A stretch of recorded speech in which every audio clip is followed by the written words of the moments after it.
to join us, even after our circumstantial meeting. I think for us, without wasting your time, I think we have this coming for a long time. Our perspective, our view about climate change, even when many don't seem to connect with it, is that it is here with us. And it has direct impact, not only on the business, but also everybody within the ecosystem of the business. We've had issues of flood, issue of drought, issue of so many things happening. They have direct or indirect consequences on the employees. And if those things affect employees, it affects their productivity. If it affects their productivity, it affects the business. So we are progressively creating a nexus between climate change and the sustainability and competitiveness of a business. So that fuels our interest. And we have deepened our partnership, not only with Natural Eco Capital, even at the International Labour Organization, we are also engaging constructively so that the conversation, Nigeria is not left behind, so that the conversation, the private sector of Nigeria is not left behind, and we can all maximize the critical information that we can share so that our members, the organized private sector, can continue to thrive irrespective of the threat that climate change might bring, while we also position ourselves to leverage on the opportunity that it also brings. So it's going to be an interesting session. We were at COP28, and unfortunately, circumstantially, after we've made all effort, we couldn't attend COP29 because of some frustration we had with local authorities about certain approvals. But our commitment to this is absolute. Our commitment to sustainability conversation, to ESG conversation is absolute, and we'll be reaching out to everybody once again in a very short while as we continue to deepen this conversation. We are planning a training with the International Labour Organization for the private sector on ESG and everything surrounding it. We'll be reaching out to you also to join us or to partner with us so that we continue to propagate these issues for those that needs to know. NECA being the voice of business in Nigeria, the biggest employers federation in Nigeria, we are open to collaborate. We are open to continuously partner to deepen our engagement with government, both at the federal and the sub-regional levels. Open to partner with organizations, just like we are doing with Natural Eco Capital, and then with all individuals that are also showing some level of commitment to this conversation. So thank you once again for joining us, and thanks my colleagues also for pulling this off. So I will hand over back to you, but I won't do that without thanking Dr. Itua also for his commitment to this subject matter and his guidance to all of us also as we continue to deepen our engagement, collaboration, and deepen the conversation concerning this. Once again, I really want to appreciate all our panelists. We are not taking your time for granted.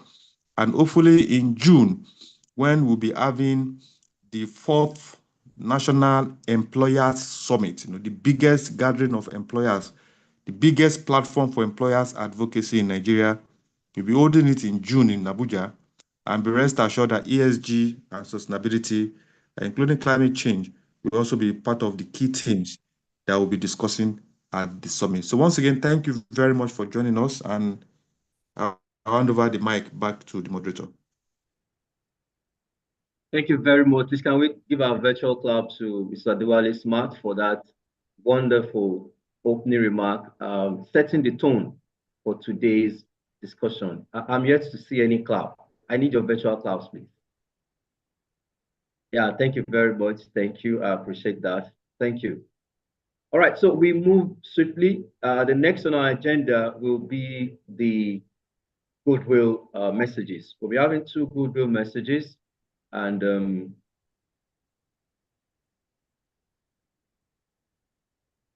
that clearly will be taken by 2 of our special invited guests here today. The very first goodwill message will be coming from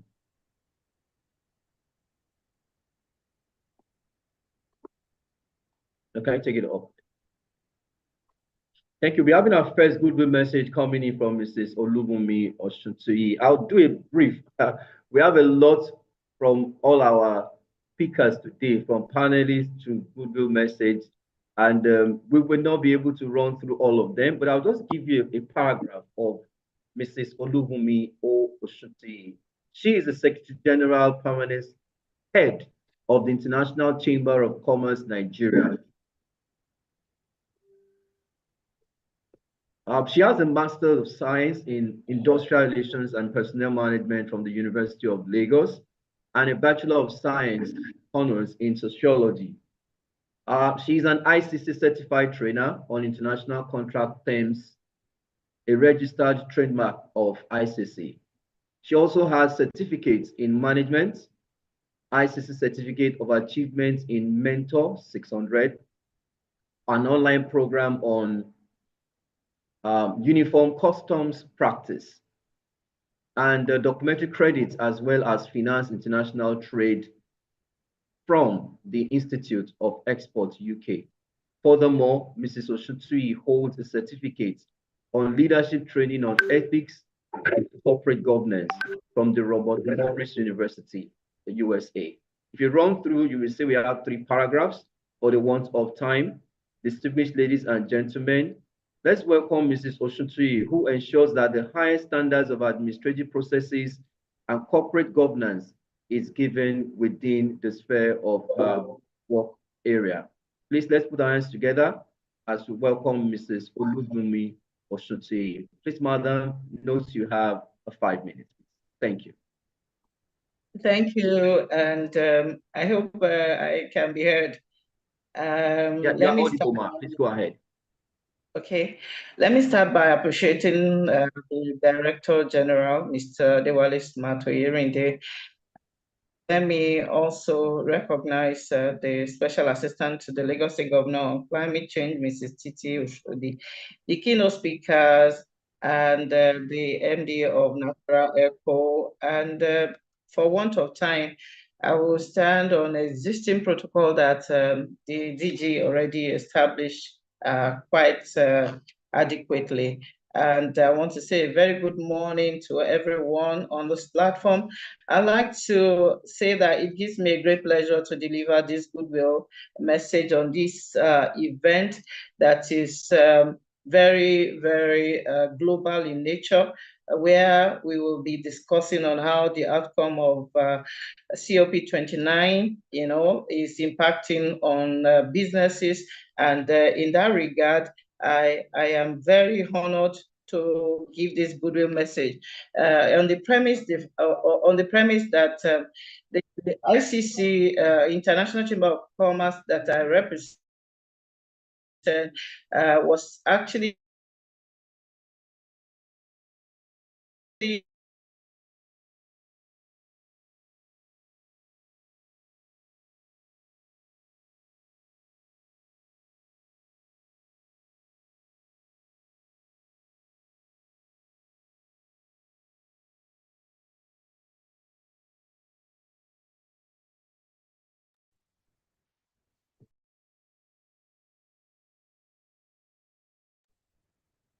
I think we've lost Madam Olubumi's connection. I can't hear from her anymore.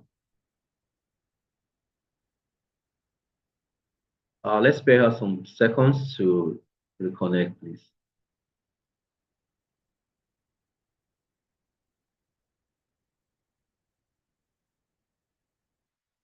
While we wait for her, distinguished ladies and gentlemen, what we're going to talk about today isn't just about adapting to change, but driving it. Oh, we have her back. You're welcome back. Thank you very much. And I'm talking about the fact that the ICC is very much interested in the issue of COP, and the outcomes as outlined by ICC had been sent to the organizers in form of PowerPoint presentation. I know I have limited time, and I will recommend that the organizers should kindly feel free to share the outcomes because they will resonate and they would help all our participants today, especially as they distill it in their various organizations. I'm saying that the ICC, which represents over 45 million companies all over the world, was able to put together the position of business at the COP29. And the ICC as an organization is pleased to partner with NECA over this very important subject matter, because this discussion will underscore the significant advancements that we make in the area of climate finance with the developed countries that have pledged to channel at least over 300 billion annually to developing nations by 2035. In that regard, it is important that we provide resources for climate resilience in vulnerable regions, fostering global emission and reducing emissions considerably. Nigeria is a developing country. We are aware of that. And we want to use this opportunity to say that we are going to present, the business resilience strategies to participants today. I want to congratulate the Natural Eco Capital for putting this, because we came about discussing this, at a meeting that we were together, and I was saying that, oh, I noticed that you attended the COP29, and that my organization is very, very, very visible, and national committees like Nigeria is invited to such events, and we make contributions. So having said that, I have confidence in the lineup of speakers that we have today, that they are going to do justice to the presentations today, such a way that businesses will be impacted positively, and the adequate strategies that we need to foster climate change in our various organizations, and to tap into the opportunities therein will be taken advantage of. So in wrapping up this goodwill message, once again, I want to congratulate NECA. I want to congratulate Natural Eco Capital. I want to congratulate all our speakers because I'm confident that we are going to make appreciable progress by our discussion today.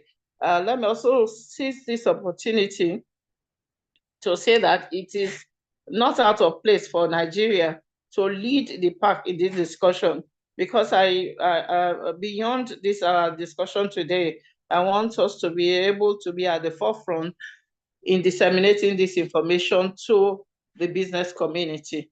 Thank you very much for listening, and have a wonderful workshop today.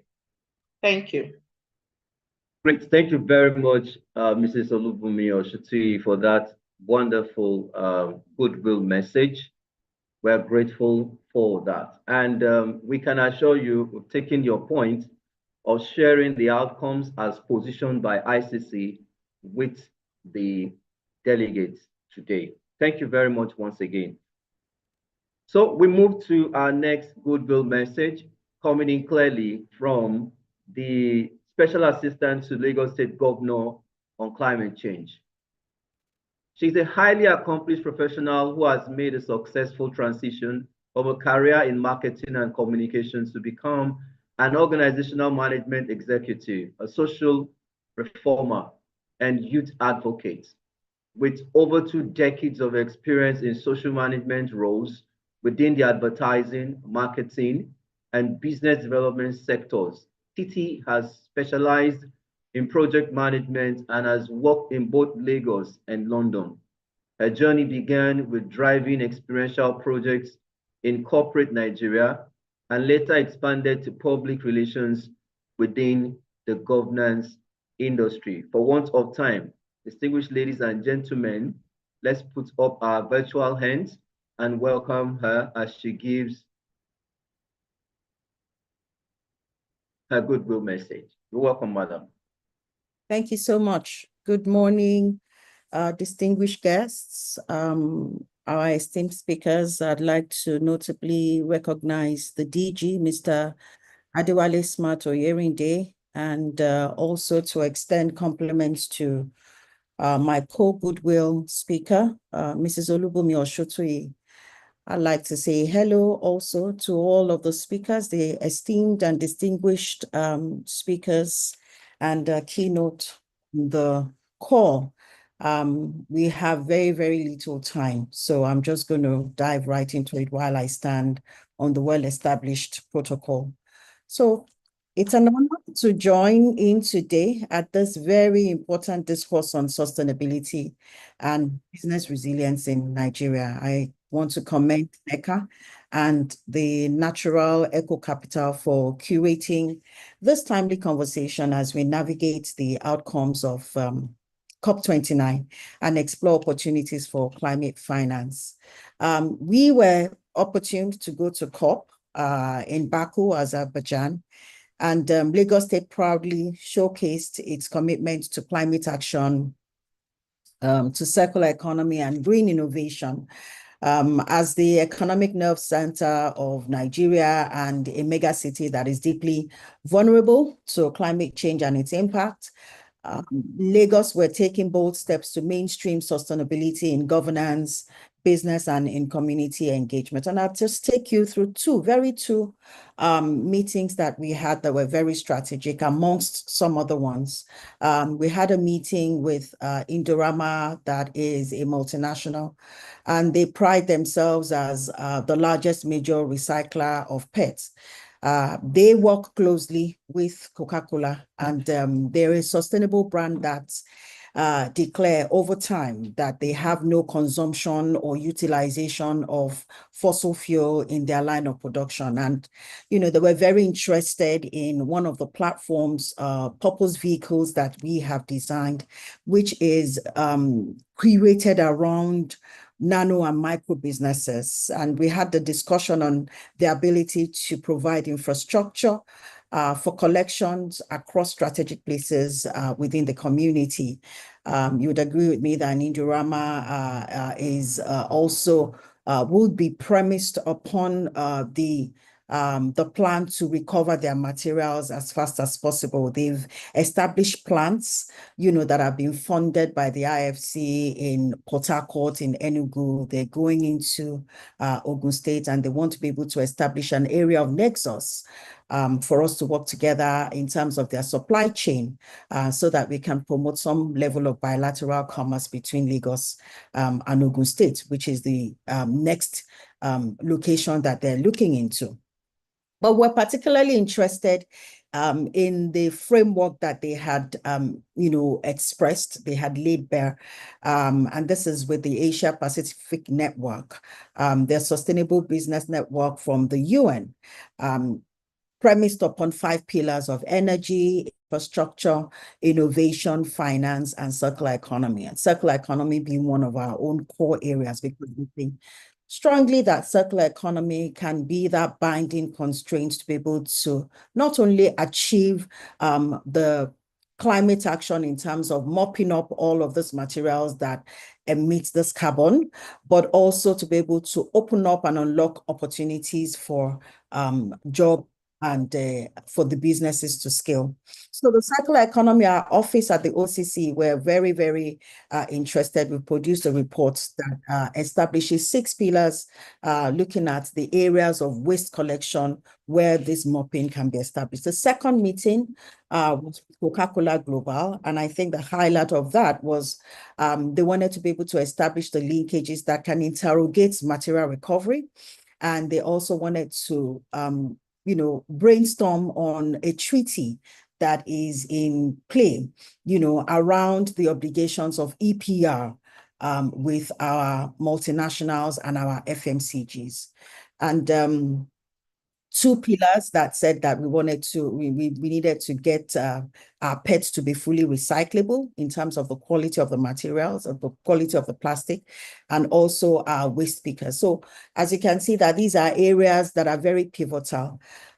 for us to be able to achieve the low carbon emission and the climate action plan that is required. So a major highlight of our engagement was to strengthen these partnerships, to include one of the things that we were able to achieve, a partnership with the EU Chamber of Commerce, so that they can drive multilateral financial institutions, and we can also be able to establish investment for green infrastructure, waste to wealth programs, and innovative financing mechanisms. Lagos State remains at the forefront of pioneering circular economy initiatives, ensuring that waste is transformed to economic value and that no one is left behind in the green transitions. We have various circular initiatives that we have, been able to establish for this to be simulated and also have a proof of concept. And these are opened up new business models, that can help to tackle environmental challenges. The success of these initiatives has not only attracted international recognition, but it's also positioned Lagos as a model for climate smart urban development. So it's an opportunity for us once again to be able to urge Lagosians and urge Nigerian businesses to seize the momentum that we're gathering from COP21 to COP29, to leverage climate finance technology and strategic partnerships to build a resilient, low-carbon future. Sustainability is no longer an option. It is the pathway to economic competitiveness and long-term prosperity. I'd like to thank the organizers of this platform and congratulate NECA once again in driving a transformative platform for a discourse that is as elaborative and in-depth such as this. I look forward to continued collaborations towards a greener, more sustainable Lagos and, in effect, a more sustainable Nigeria. Thank you very much. Great. Thank you very much, Madam, for that goodwill message and also giving us those beautiful comments around what Lagos State is doing. When Lagos moves, others follow. Thank you very much. We quite appreciate your presence with us today. Yeah, for want of time, we will not. We have to move as fast as we can. The next thing we're going to have now is clearly our keynote address for today. Our keynote address is very germane to this discussion today.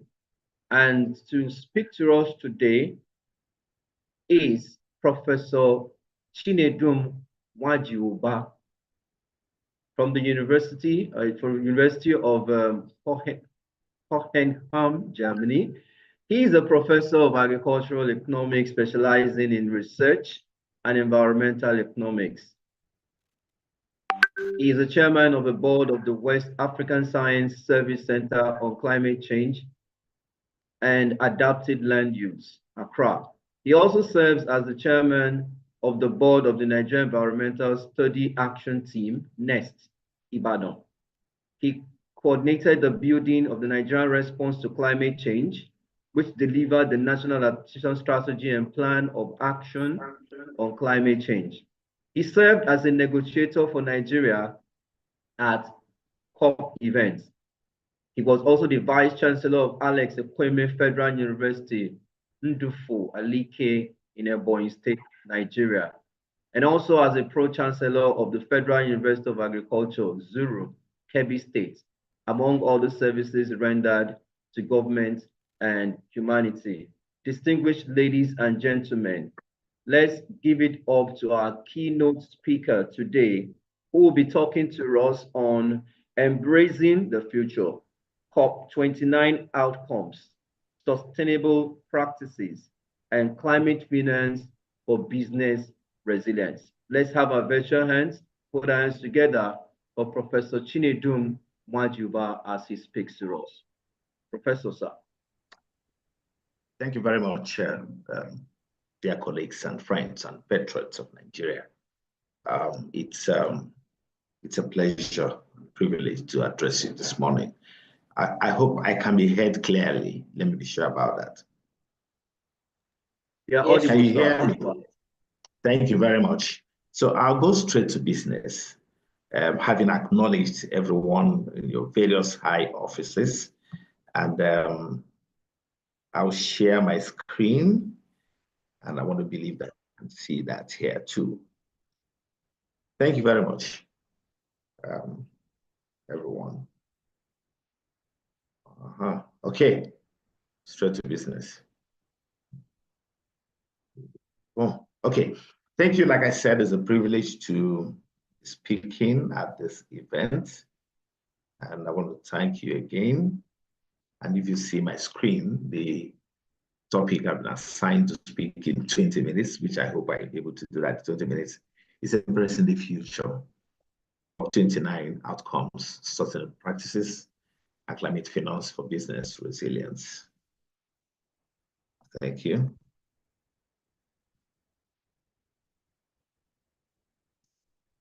This presentation, like I said, would you want to put it on slideshow? Sir, okay, yes. can you help us put it on presentation slide, please? Or mode, rather. Yes.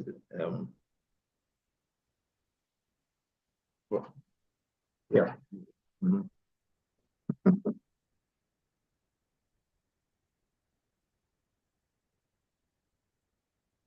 Thank you. Thank you. Yeah, thank you. Okay, thank you, Jim, for that. So well, we've gone past this.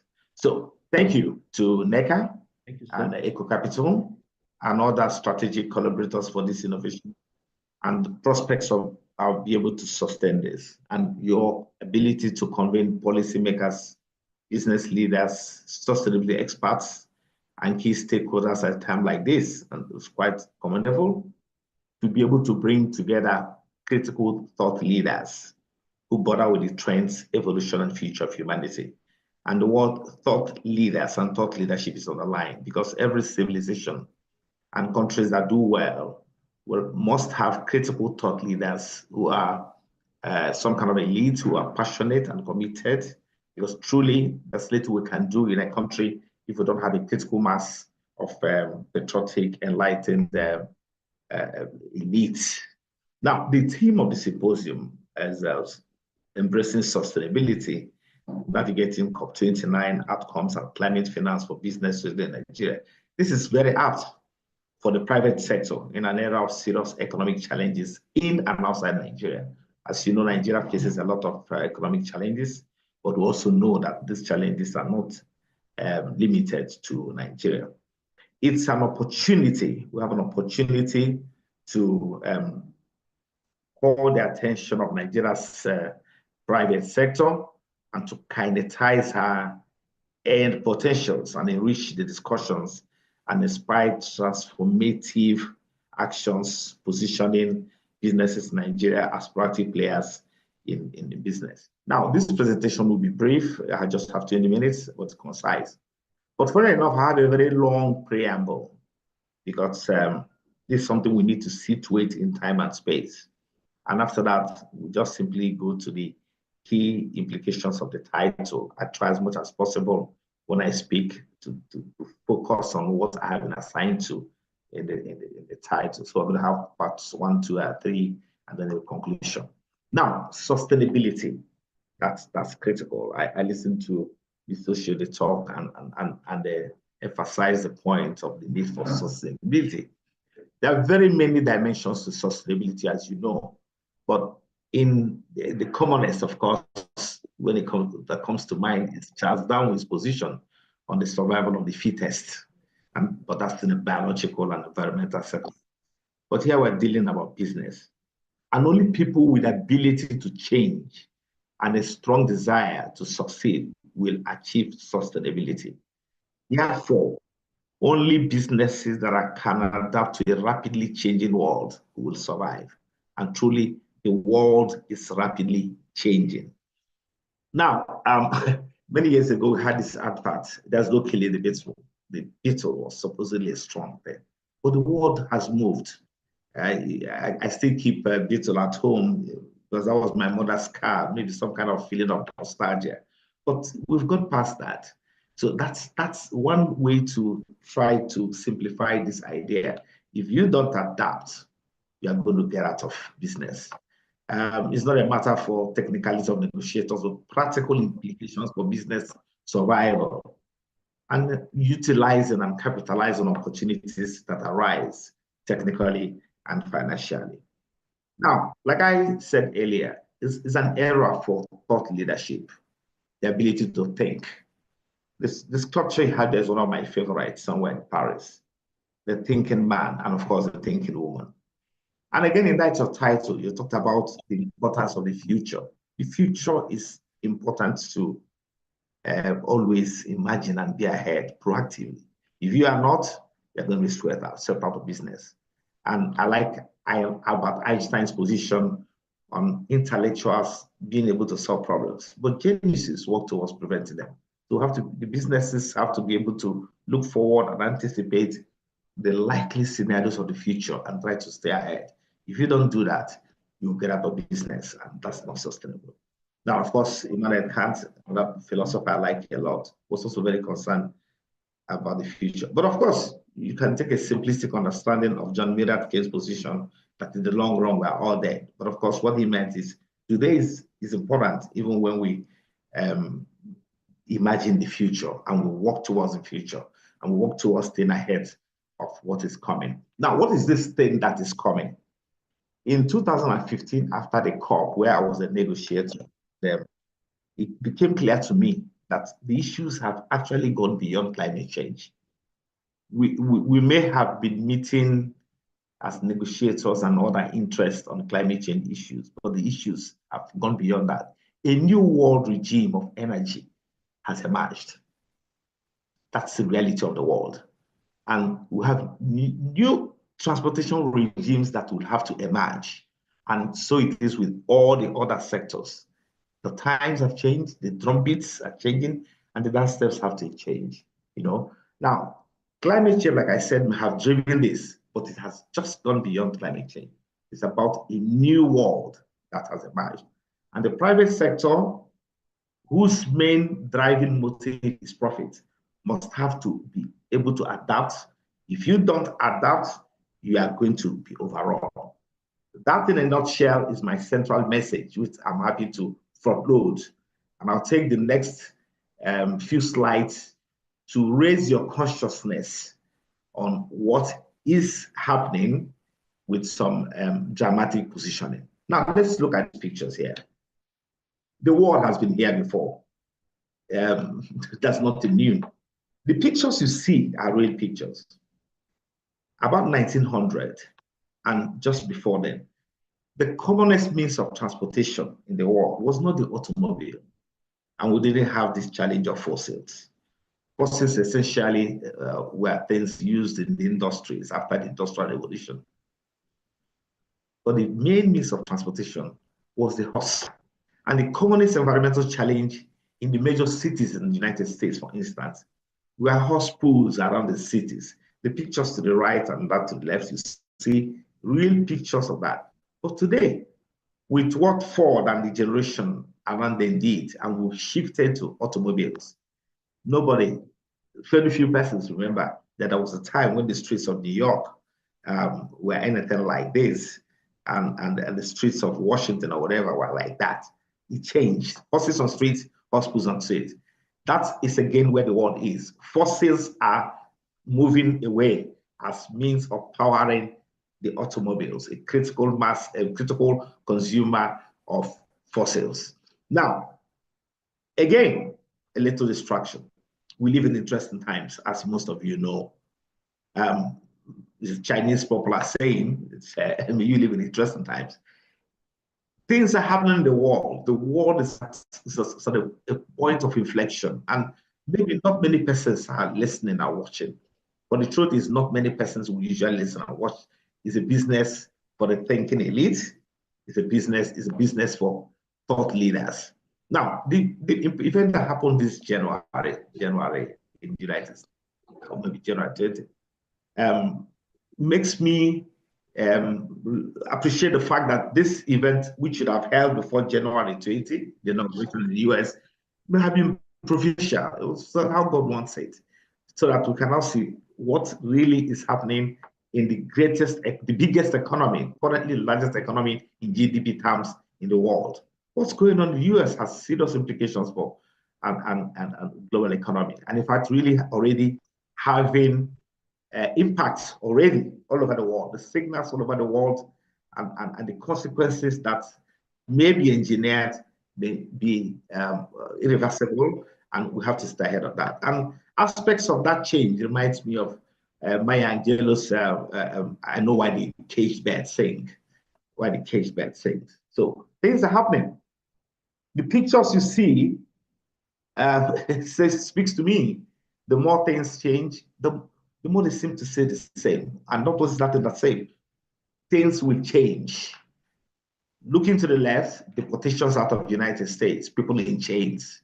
You look to your right, the transatlantic slave trade between the 16th and 19th century, people in chains heading to America.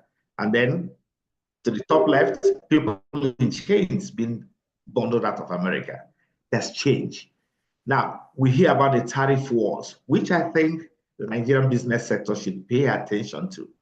And for us in the academia, it raises a number of fundamental questions. Has America won the Cold War and then it's losing the pace? Is America scared of competition? Has the market economy lost out? Is the Chinese model of a closed economy prior to engaging? Then the challenge on the USD as a global currency. We're seeing that coming about, especially the likelihood and possibility of emergence of two critical blocks with the BRICS versus G7, looking like what the world is heading to. This will all have business and economic implications. Is the Nigerian business class, the Nigerian private sector aware of this and critically thinking of the consequences? Now, but then you want all this to be related to the COP. Those who are COP29, I've been a negotiator for Nigeria for some time, and want to think about integrating the outcomes of the COP. Yes, we'll do that. So for those who may not know, but I'm sure there are not many persons what the COP is and the key outcomes of COP29 and how do we integrate into that. That's what we get into next. Now, the COP, you know that. I wouldn't bother with all this. It's been going on. We are now at the 29th, and this year we'll be at the 30th. We'll go to Brazil. And then I listening to Mrs. I reminded when we used to have the Lagos Climate Summit, I used to with Professor Allo. And when Ms. Banira was there, I also headed the team that did Lagos Strategy Plan for Climate Adaptation.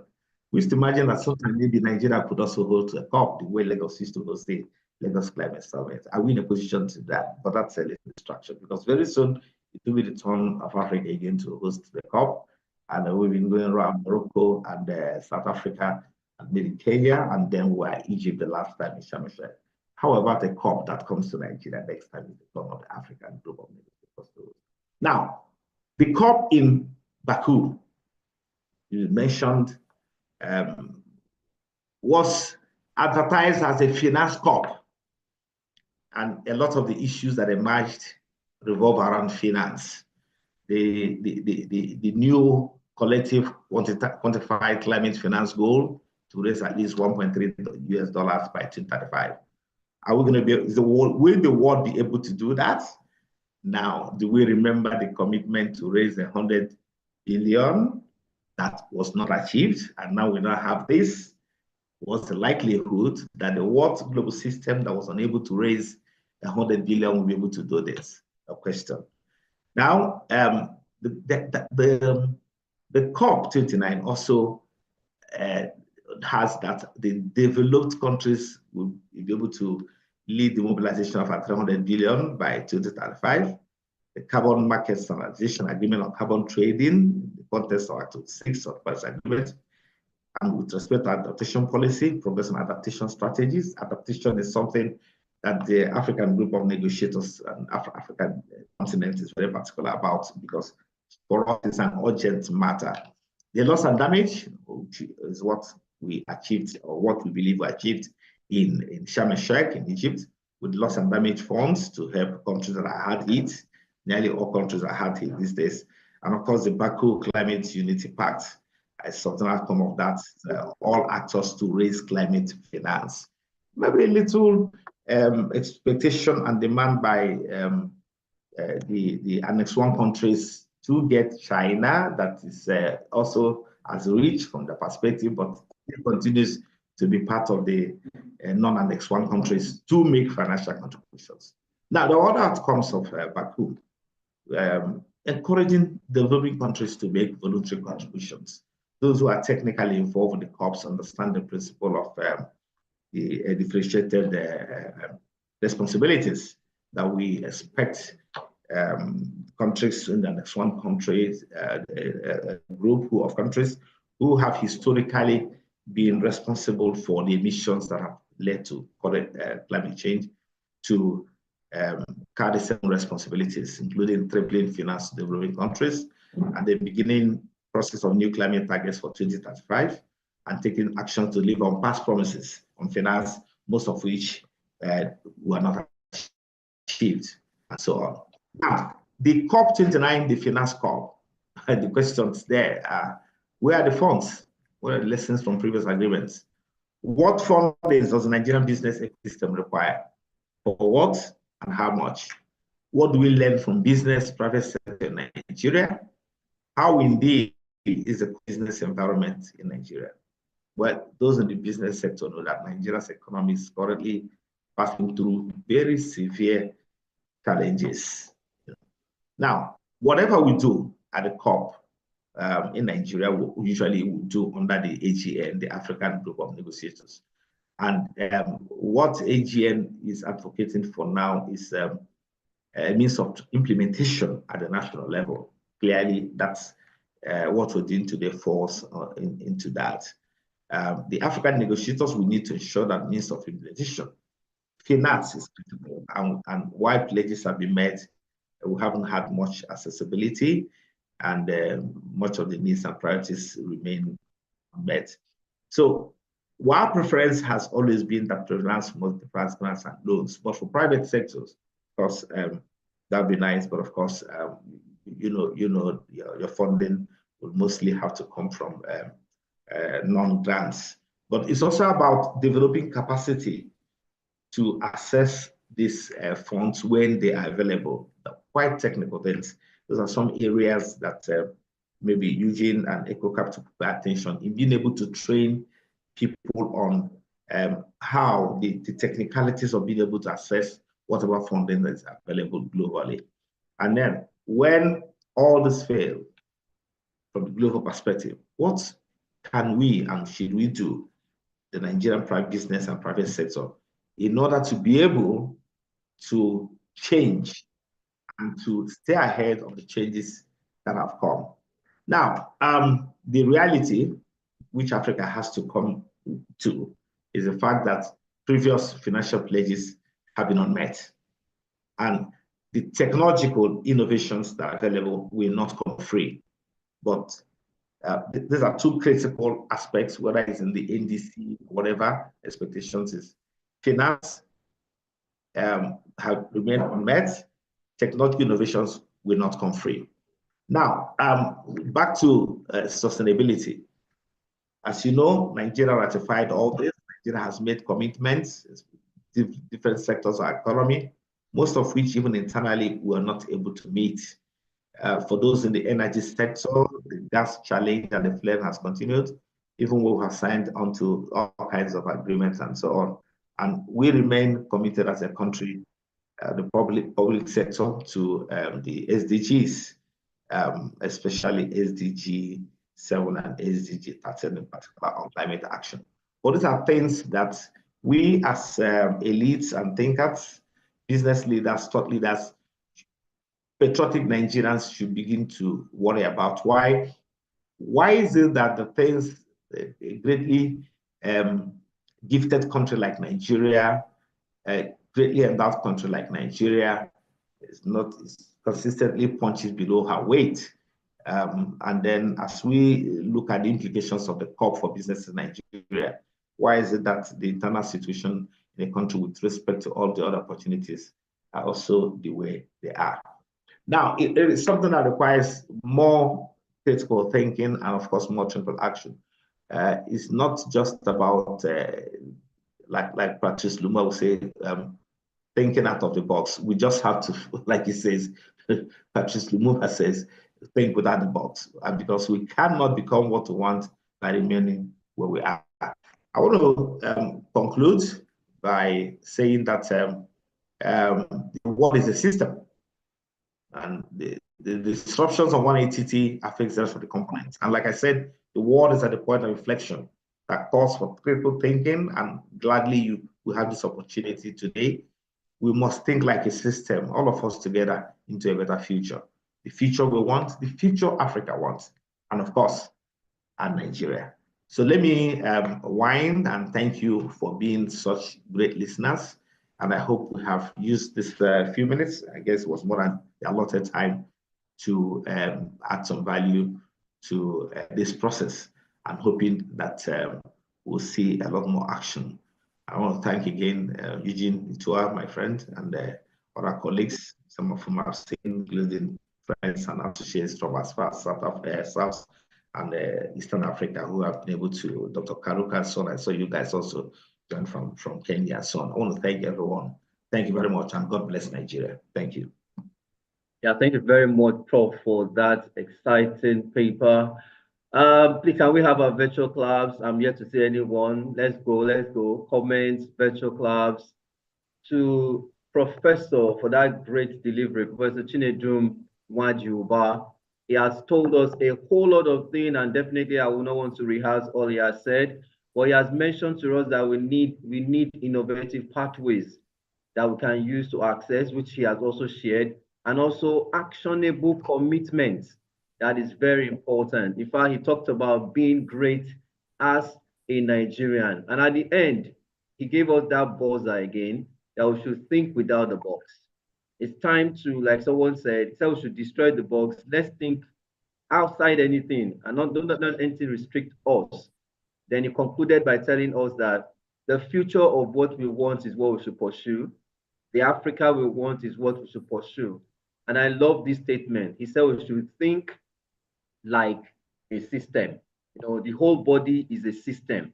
The head will not tell the leg, or the leg won't tell the head, I'm not going out, or I don't want to cooperate with you. There will be a problem. So let's think like a system, and sustainably we can harness all the opportunities we have when it comes around climate finance. Please, once again, thank you very much, Professor Chinedum, for that excellent keynote address.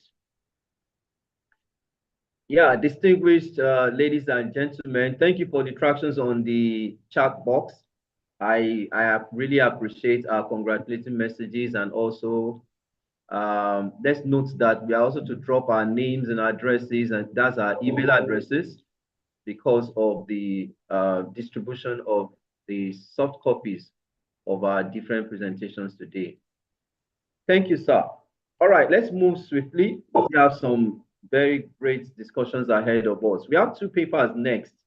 The very first one of the papers will be coming in closely with the title COP29 Outcomes and Implications for Business. COP29 Outcomes and Implications for Business. This will be coming clearly from a man who has traversed the corridors of business within the private sector and also across to government and international community. He is Dr. Itua Eugene, the Chief Executive Officer of Natural Eco Capital, the National Project Coordinator for the elaboration of the Nigerian's long-term low-emission development strategy, shortened as LT-LEDS. He co-led the technical team that drafted the climate change bill, now known as Nigeria's Climate Change Act of 2021.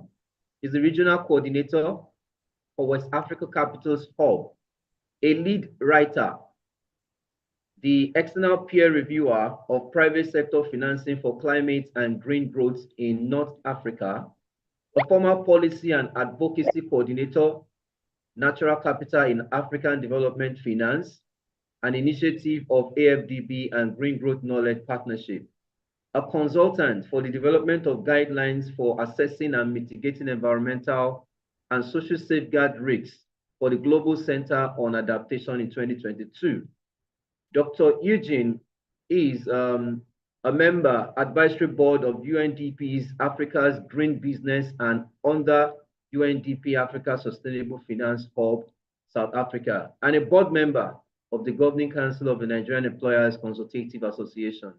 Once again, distinguished ladies and gentlemen, let's put up our virtual class as we welcome our first paper presenter today, Dr. Eugene Itwal. You're welcome, sir. Well, thank you very much, everyone. Thank you, my DG, NECA, Prof. Thank you too for that excellent presentation. And I think you can hear me very well. And just to say that the Executive Secretary, DG, ICC, thank you, Madam. Madam Oshodi, thank you too.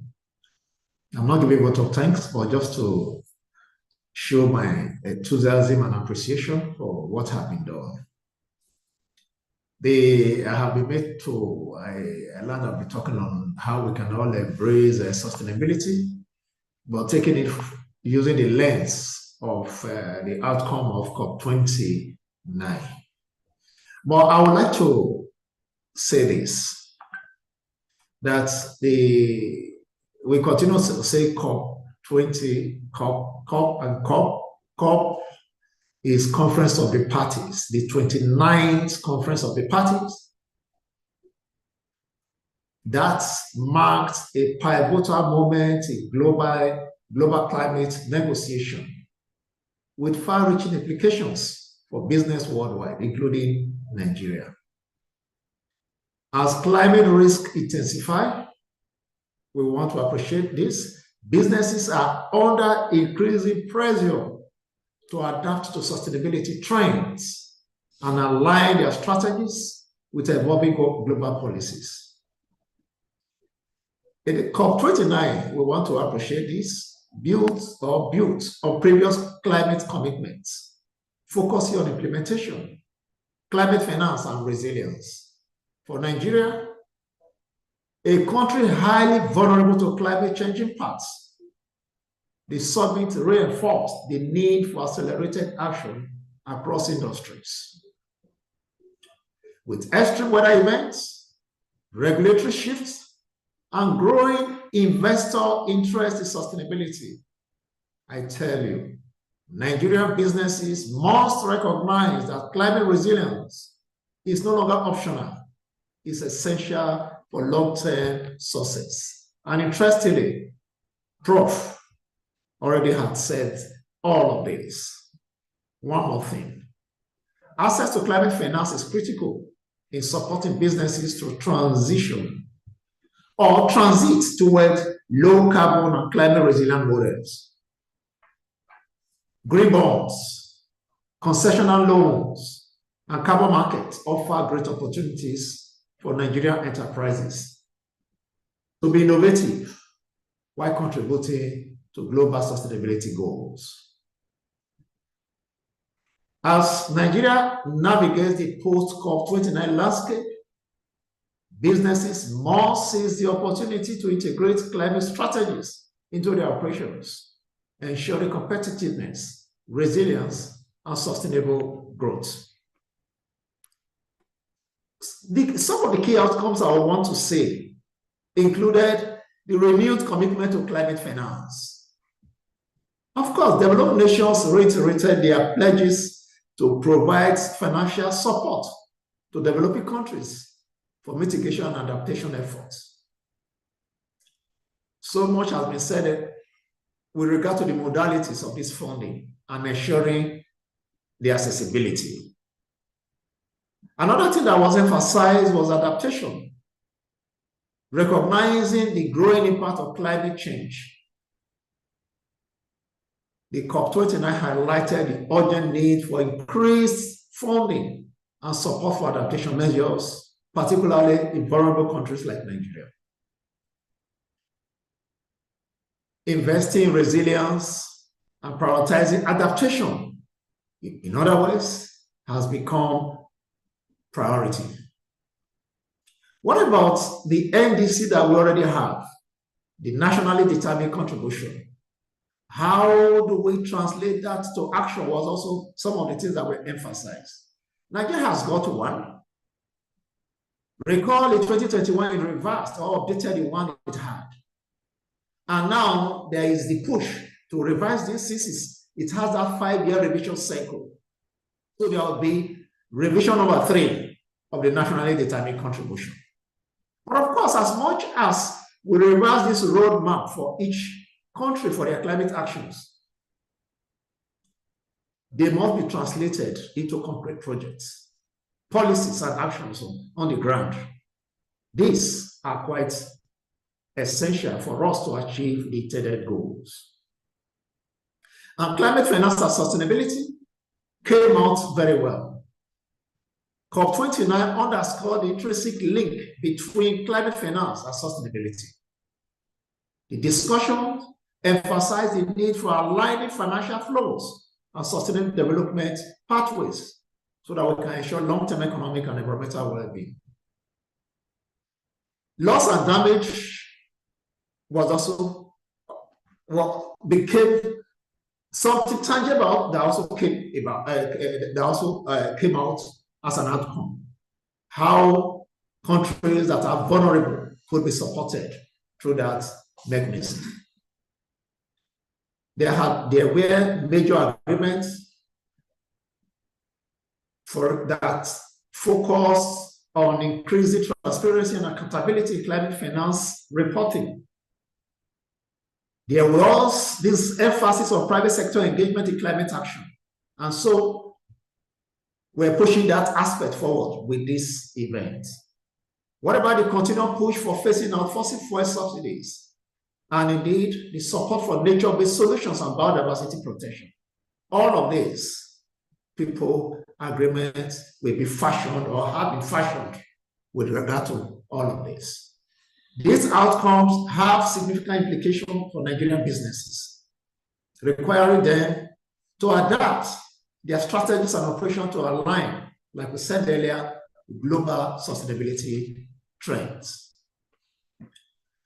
Specifically, there are mechanisms that you can deploy for climate finance. We can say something in this direction, maybe much later.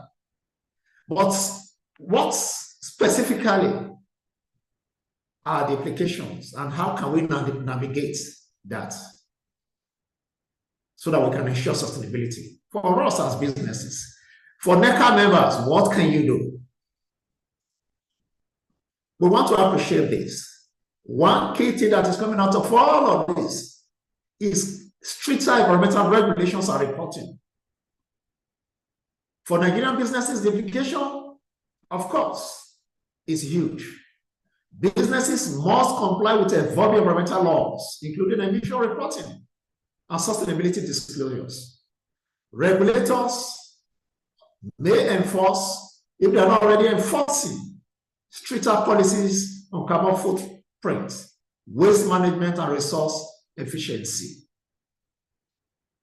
And we know there are cases in the country of organizations trying to do one thing or the other. For instance, Dangote Cement is exploring carbon credit trading and energy efficiency to align with Nigeria's NDCs. The Nigerian Stock Exchange introduced sustainability disclosure guidelines for listed companies. And so we want to recommend in this light, establish internal compliance team to track regulatory audit when it comes to all of these issues. Implement sustainability reporting framework. Find out more about the ISSB, another reporting framework that you can use or latch onto. What about investing technology for emission monitoring and efficiency improvement? You can do that. For NECA members, implement sustainability reporting that are in alignment with global standards. We will simply recommend that. Train your staff on climate finance compliance. What about opportunities in green economy? New business prospects are there in renewable energy, sustainable agriculture, waste recycling, and eco-friendly products manufacturing. We recognize now the demand for green jobs and sustainable services that are coming up more and more strongly. There are examples in this area. Daystar Power, a Nigerian solar energy provider that secured funding to expand clean energy solutions. We also know that Loma has partnered with a number of private firms to develop waste-to-energy projects. What about exploring sustainable business model in solar, clean transportation, and circular economic sectors? Recall earlier, Madam Oshodi spoke so eloquently about some of this. Circular economy, what had happened at COP and what is happening thereafter. These are recommendations. So collaborate with government and development partners for funding and project support. Leverage research and innovation for eco-friendly products development. For NECA members, develop and promote sustainable business practices within NECA frame network. We will encourage you to do that. What about access to climate finance? We mentioned this earlier. Companies must understand and navigate climate finance mechanism. I had mentioned green bond, concessional loans, and carbon markets. You can tap into this to fund sustainability projects. And recall earlier, Access Bank, for instance, could be seen, and indeed was, the Nigeria's first corporate green bond, private green bond. Of course, government has done its own. The first and second, and now the third is in the works. How can we tap into this? Even the private sector-led bond, corporate bond, you can tap into that. Recommendation, identify suitable climate finance mechanism that fits what you need. Develop bankable green project proposals. Partner with financial institutions to access concessional loans and green funding. Integrate sustainability into corporate financing strategies. And to deepen that, we also encourage you to find a way, an entry into the use of SDG impact standard. You can use that to strengthen your sustainability journey. Just to let you know once again that I am one of the accredited trainers for that in the world. So we can support you in all of that. We will encourage you as NECA members, engage with international local climate finance mechanism to secure funding for green initiatives. Partner with financial institutions to develop sustainability-linked loan products. You can do that. And if you search the internet, you might see an article I have written on sustainability-linked loans and how you can actually tap into it. We also want to talk about climate risk assessment. I see it as one of the things that is coming out, an adaptation plan. Businesses need to assess climate risk.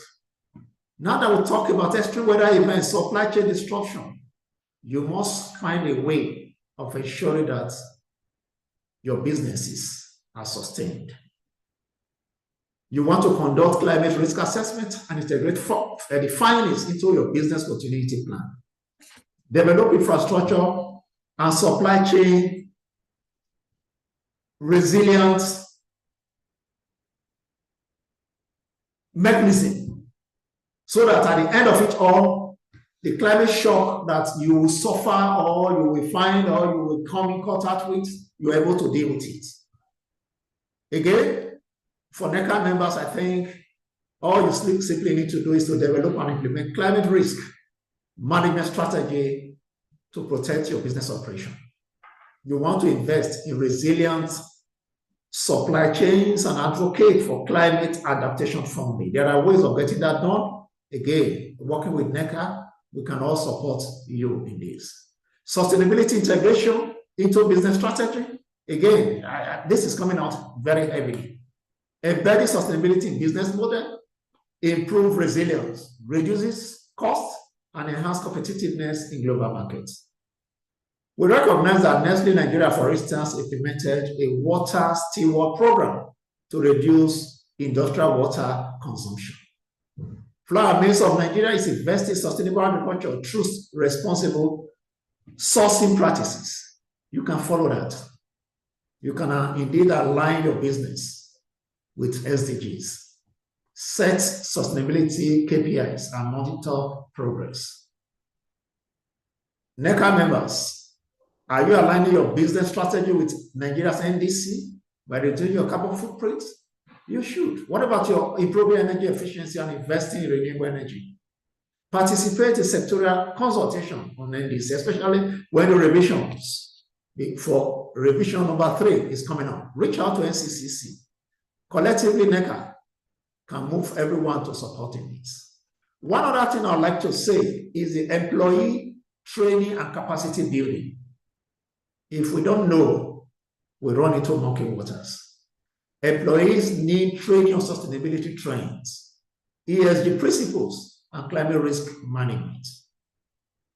I got information that, for instance, that GTB conducted staff training on sustainable finance. They are the same. There are banks that we have even trained their staff in this area. So in other words, what do we want to do? Train staff on climate finance, compliance, on climate risk, and so on and so forth. Stakeholder engagement, partner with others. There are so many organizations you can partner with. That is also one of the things. What about sustainability, performance measurement, and reporting? We talked about reporting earlier. Robust data collection, reporting on sustainability efforts are essential for transparency, compliance, and access to green investment. You need it. Renewed commitment to climate finance that I talked about earlier. 1, developed nations pledge to mobilize at least $300 billion annually by 2035. But of course, whether that will happen now with the new shifts, we do not know. But we will still have countries that are committed to that cause. And so they will support all of us. We talked about adaptation earlier, just to say that Nigeria is vulnerable. Why don't we find a way of getting into this? NECA members, we can develop and implement climate risk management strategies to protect our business operations. Now, loss and damage, you can also find your entry into all of that. Advocate for fair access to the loss and damage fund and develop insurance mechanism to protect against climate-related business risk. Invest in community disaster. Greater emphasis on private sector engagement in climate action is one of the things that came out. I want to emphasize it. So there's this encouragement for increased private sector involvement in climate initiatives. For NECA members, form industry coalition to influence climate policy and assess green finance.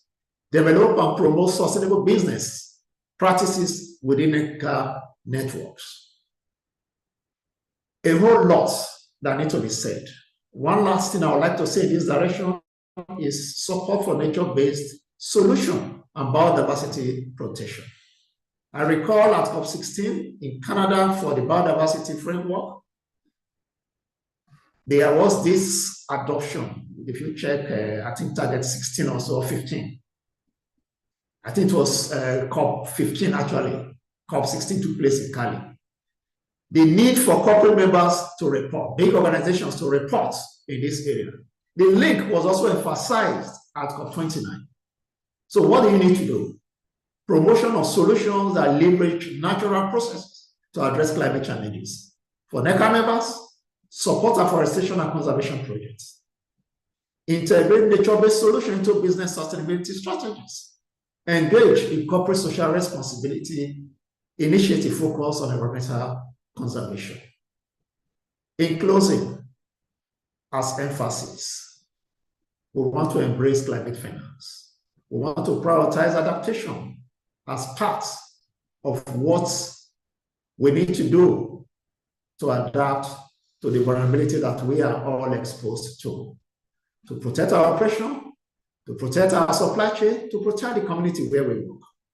We want to support in translating all that we're saying into real action using the Nigeria nationally determined contribution. We want to build the capacity of our staff so that we can come out very strongly in this area. If we do this, I think our businesses will be sustainable because we are following that trajectory of sustainability. Thank you very much. Well, thank you very much, Dr. Eugene Ifa. Once again, distinguished ladies and gentlemen, let's give him that virtual rousing clap. Comments in the chat. Thank you. Thank you. I can see them coming in. Thank you, sir, for that wonderful paper. Perhaps Chidebere would like to speak on what you can see on the I can see Rotish shared a slide on that I can see here. Okay, that's about co-event. Yeah. This was our own session at COP29. And so, when we were concluding this session, Development Bank of Nigeria announced the relationship they've got with the GCF. I'm saying GCF, please find out a little bit more what GCF stands for. To let you know that for the first time, we got an accredited agency in the country through which we can assess, mobilize huge finances to support our projects. How this will be done? What needs to be done? I think we've got DBN in the house today. They will tell us a little bit more on this. Thank you very much. Yeah, thank you very much, sir, once again. And without regurgitating again what you have said, I'll just pinpoint again your call to action. We've got to prioritize adaptation. We've got to protect our supply chain. We've got to protect the community where we work, and also ensure that we strengthen and build our staff's capacity as it relates to sustainability and other related topics. Once again, thank you for that wonderful paper presentation. Distinguished ladies and gentlemen, we move swiftly to our second paper for today. And today we're going to have another wonderful session, another topic, clearly defining our course that we have gathering us together today. And to do that, ably representing the MD of Development Bank of Nigeria, Dr. Opanachi, is Lolade Awobade. Lolade is a seasoned sustainability professional with over 16 years of multinational corporate experience in management consulting, sustainability, and corporate citizenship. She has held strategic and leadership roles, including missions at Accenture, Chams PLC, Union Bank PLC. She currently oversees sustainability at the Development Bank of Nigeria. She specializes in sustainability, green, and net zero strategy, and is currently a member of several working communities in the above mentioned areas, both locally and abroad. Distinguished ladies and gentlemen, the profile is huge. But let's give it up to Lolade Awobade, who will be ably representing Dr. Tony Opanachi to give us a second paper for today. Please, let's once again welcome you with our rousing virtual class, please. Thank you. Hello. Yeah. Good morning. I hope I can be heard quite clearly. Clearly. Please go ahead. Fantastic. It's such a pleasure to be here today representing my MD. I think my submission today is less of a paper and more just about some of the musings that DBN was able to take away from, COP29.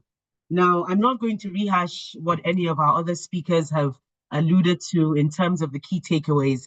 I think, and I understand the reason why DBN specifically has been invited to this forum is to talk about what we're doing moving forward. Now, I'm going to just introduce what DBN has managed to achieve, not just for us as an organization, but really for Nigeria in getting accreditation to the Green Climate Fund. For those of us in the room who maybe are not too aware of the fund, it's the world's largest climate fund. And it is a climate fund that actually Nigeria has not before now managed to get any access to. And this was important for the GCF to be able to take off, of course, being Africa's most populous country, the fact that Nigeria was accredited. But for Nigeria, more importantly, now that we see the ravages of climate change and the funding that actually is available on the international and global landscape, we needed to get access to it. So like I say, it's a big win for DBN, but an even bigger win for Nigeria. And the accreditation status that DBN has been able to secure is what we call medium-sized. And that essentially means that we're able to fund projects between $50 and $250 million.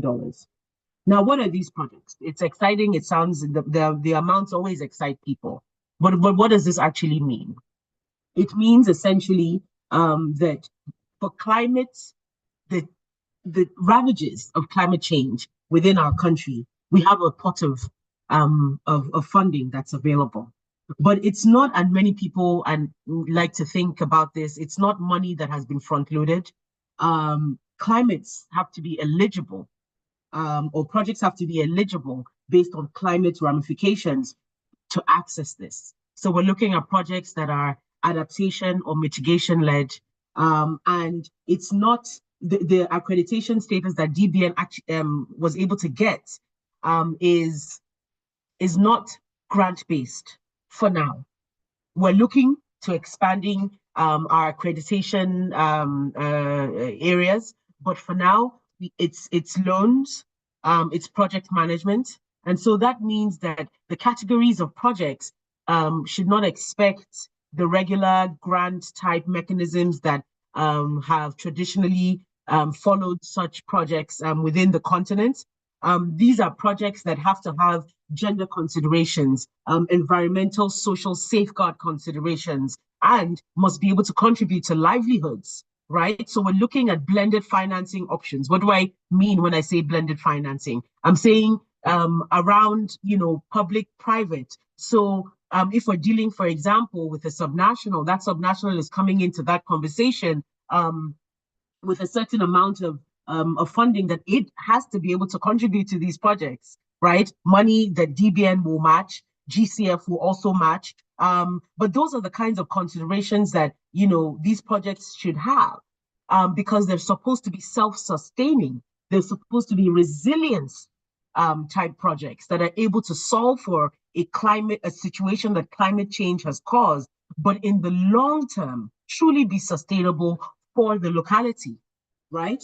And so that's what this means. So some of these type projects are going to be paradigm shift projects for our country today. DBN, of course, being a DFI that's focused on MSMEs, will also be taking MSME ramifications and, the promotion of that segment in Nigeria into consideration as it does the funding through these GCF projects. We're excited about what the future holds. A lot of the conversations that we're having right now is, how do we get going?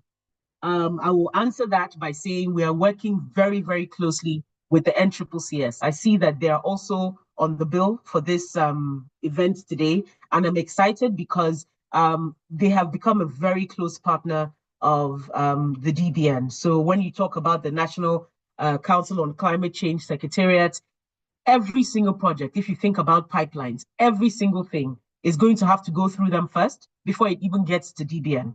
And that's because we don't want to work in silos. As a country, we have nationally determined contribution areas. And these are goals, as we all know, I'm sure on this call, these are goals and targets for Nigeria. So DBN cannot be funding projects that go, in total contrast to the kinds of targets and goals that Nigeria itself is looking at. So especially for the GCF line within DBN, it's going to be very, very closely aligned with the goals and targets of Nigeria. And we're working with the DG and her team at the NCCC to ensure that this alignment is intact. And so I think that at this point, at COP29, what we did was we signed what they call the AMA, the Accreditation Master Agreement, with the GCF body. And then we did a lot of talking to key stakeholders. And we had a lot of subnationals in the room. I'm pretty sure there's some on this call today who have in their minds existing projects. We were excited to meet them. And some conversations that we started at COP, we have continued. The hope is that within the next year or so, Nigeria will start to see some of the collaborations that started then. And we'll also be able to, show to the world at large, by the next COP this year, some of the things that we're doing. 2 days ago, I was also a speaker at another conference, which the DG was headlining in the Niger Delta. A lot of the conversations were around mangrove restoration, forestry restoration as well. And so Nigeria is on the right track in terms of trying to create or identify these projects. I think for players like institutional players like DBN, our next job is now ensuring that these projects are aligned with national priorities, and we're able to then, hopefully, fingers crossed, submit them to GCF to get the funding. Now, please, I want to be clear. There's no funding that has been front-loaded to DBN as at now. And it's important to make this point very clearly. All projects that are going to be funded through GCF have to go to the GCF board. It is once the board has approved projects that money is then released. So having quality projects that align very clearly with national priorities and that align very clearly with what GCF deems to be fundable, really is when the money or the funding will then be released, and then projects can then be funded. Recently, in all my talks and submissions to the general public, I always say, for people or parties that believe that they have projects, subnationals that believe that they have projects, the best place to start is by going onto the GCF website, because that will save a lot of doing work or starting activities that might be a waste. GCF is a very transparent organization in itself. Everything from the kinds of projects that they have managed and funded all around the world, all the information is there. Project documentation is there. Proposals are there. Concepts notes, everything is on their website. And they've tried to make it as accessible as possible. I don't think I've seen a more transparent organization in my entire professional life. So that's really the first place I always tell project owners to start from, to understand what it is that can be eligible as a project. And then the conversation can start, of course. So I think at this point, I will pause. I don't know if the team will allow questions, but of course, introductions can be made offline for those who have further questions if that's not allowed at this point. But thank you very much. Yeah, great. Thank you very much, for taking us through implications of the DBN accreditation as an entity with GCF. Very much appreciated. And distinguished ladies and gentlemen, I'm here to see your claps. I'm here to see your comments. Please can we throw that out as we say thank you to Lolade Awogbade for airing those views to us and showing us what we need to do. And just to summarize that the GCF website is a huge place, a huge form of about a pool of knowledge that you need to see how your project can scale. You can see examples of proposals that have been written, concept notes that have been written that can help you to align your projects into GCF's thoughts and also align it with Nigeria's NDCs. Thank you very much once again, Lolade Awobade, for that presentation. Friends, ladies and gentlemen, thank you very much for those wonderful responses I've had from the chats. I've been able to run through some of them, and it's really showing us we have a rich network of participants today, from governments to private sector to NGOs and other related bodies. I once again welcome us all to these conversations.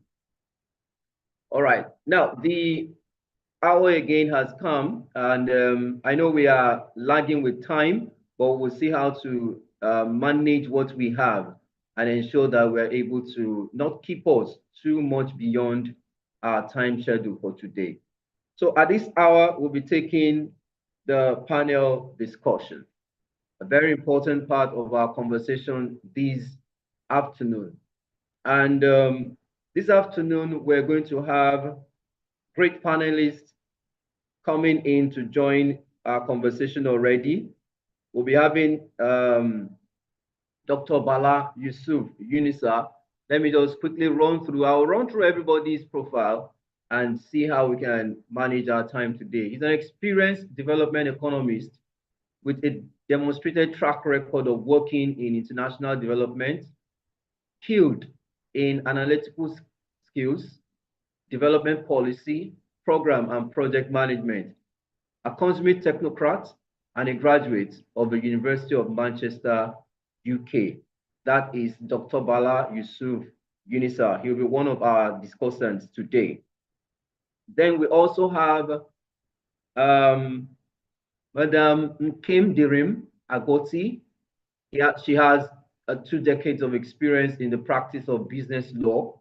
She's also an accredited mediator, a chartered secretary, and is well-rounded in corporate affairs. She's currently the head of legal and corporate affairs of 7up Bottling Company Limited.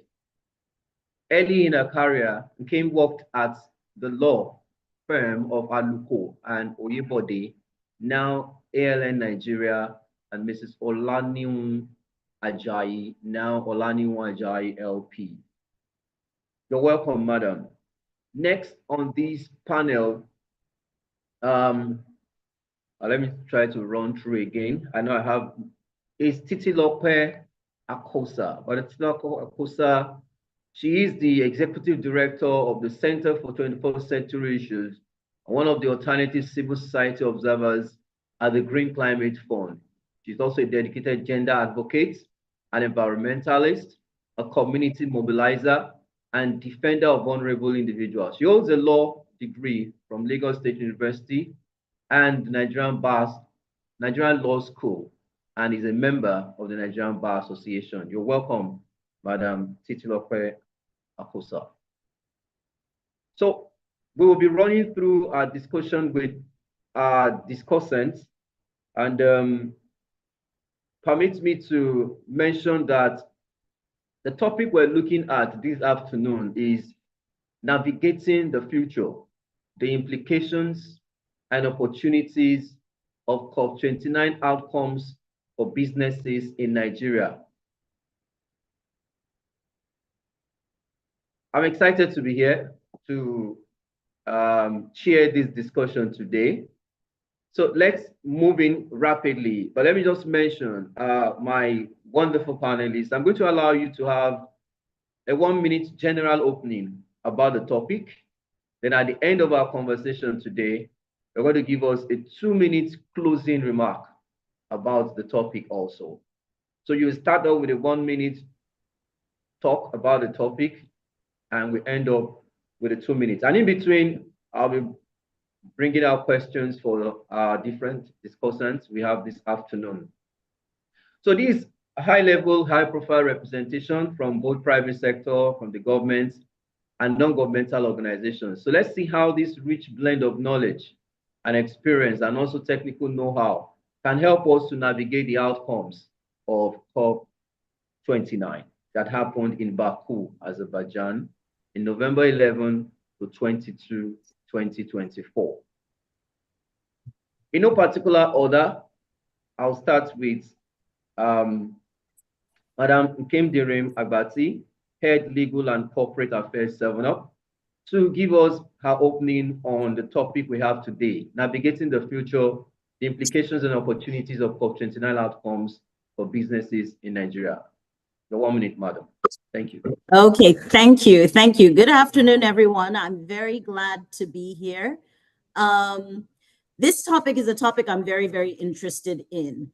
As we all already know, the outcomes of COP29 were a little bit disappointing. The financial commitments were far less than what we had expected. But in any case, just as the previous speaker said, that's Madam Lolade, she did talk about the wonderful win that DBN became an accredited direct access entity. So at least now we have a channel to access some green funding, even though it's really small. What she also highlighted is that for now, these monies will only be available by way of loans. But what I do look forward to as a player in the private sector, I look forward to a point in time where these contributions from the developed countries will be available not just in the form of loans, but they will be available in the forms of grants and concessional finance. And then also, I think that in Nigeria, in the commercial sector, we need to start looking at green bonds. So I know Access Bank has already raised a green bond, an accredited green bond. I know the North-South power company has also raised some green financing. But I think more and more of us in the private sector need to get into that.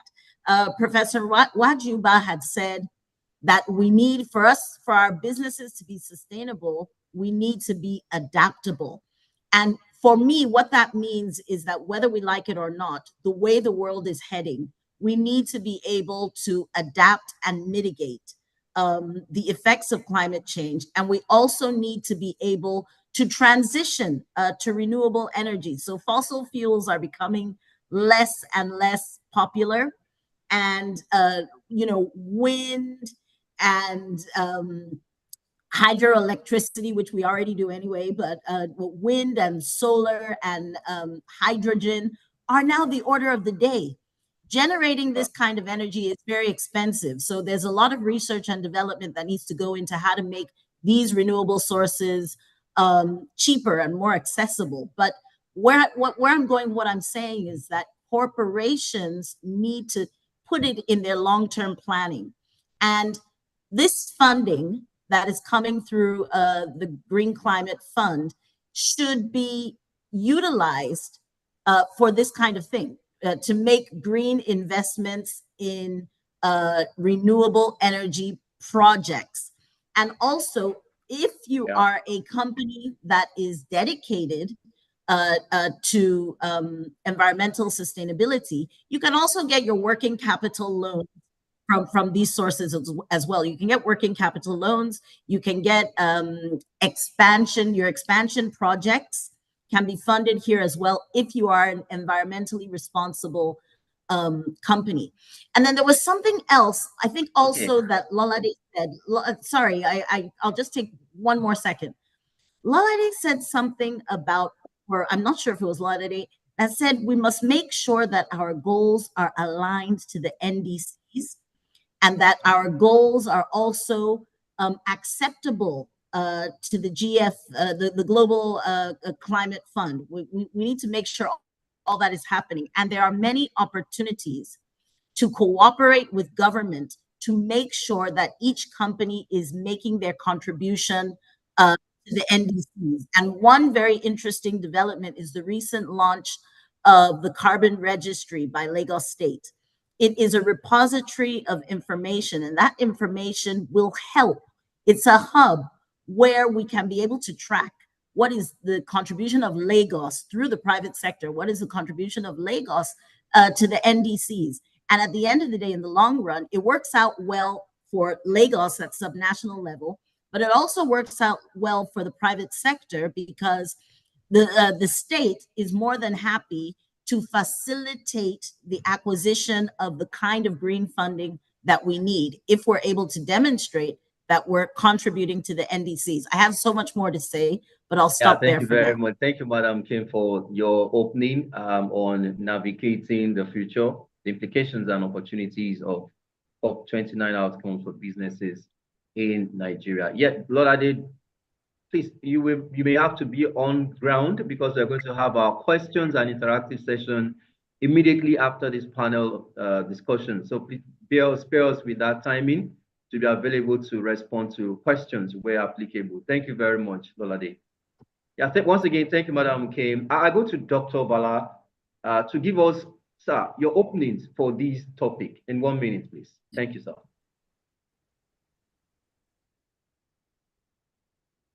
Oh, I think I just lost his connection.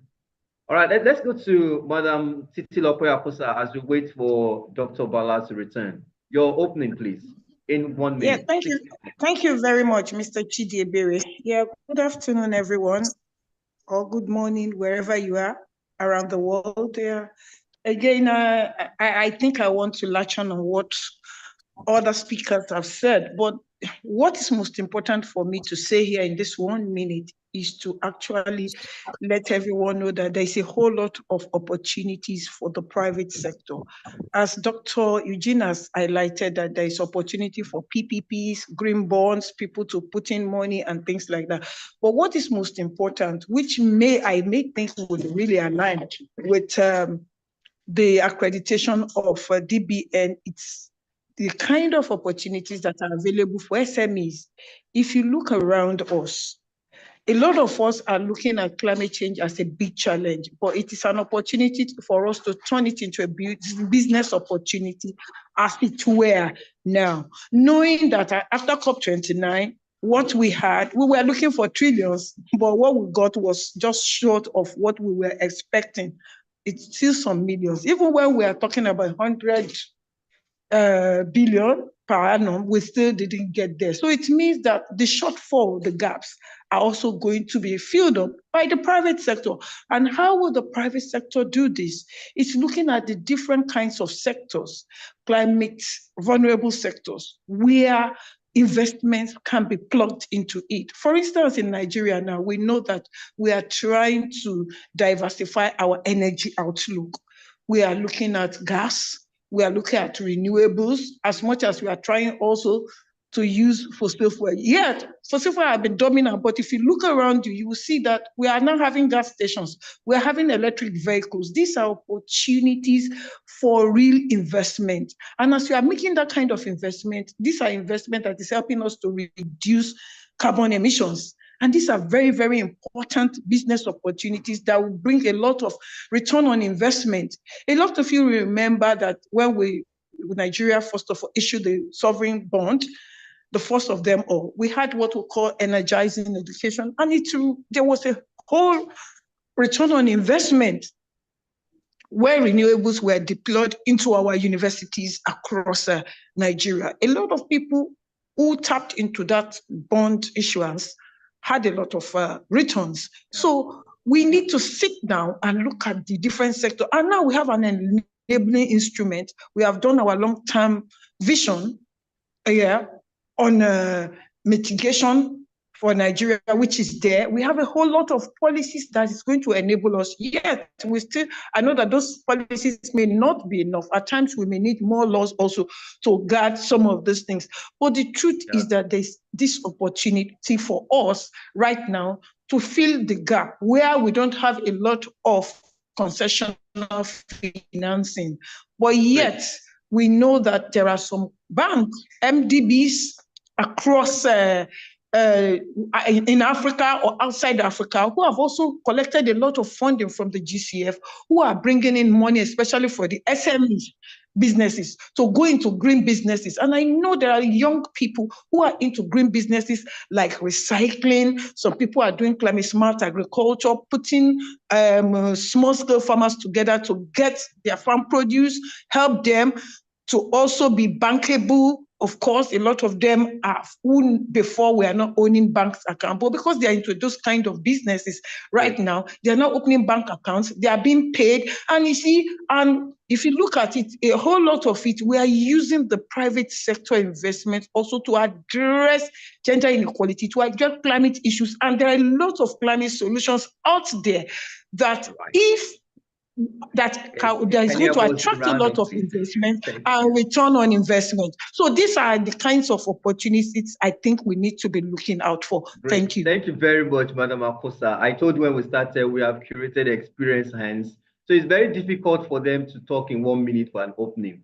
But please bear with me because of time. I may need to not allow us to go too far. Okay, Dr. Bala is back. Dr. Bala, please, can you, let's hear from you, sir. As soon as you can, sir. 1 minute, please. Thank you.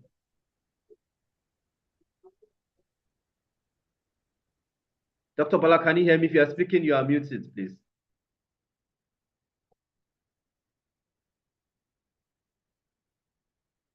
Oh, sorry, we've lost his contact call again. Okay, let's move ahead. Let's dive deep into questions for today. Let me mention clearly that for this discussion, we are actually expecting the DG NCCC, Dr. Nkiruka Madwekwe. However, unfortunately, we weren't able to get her on this call for today.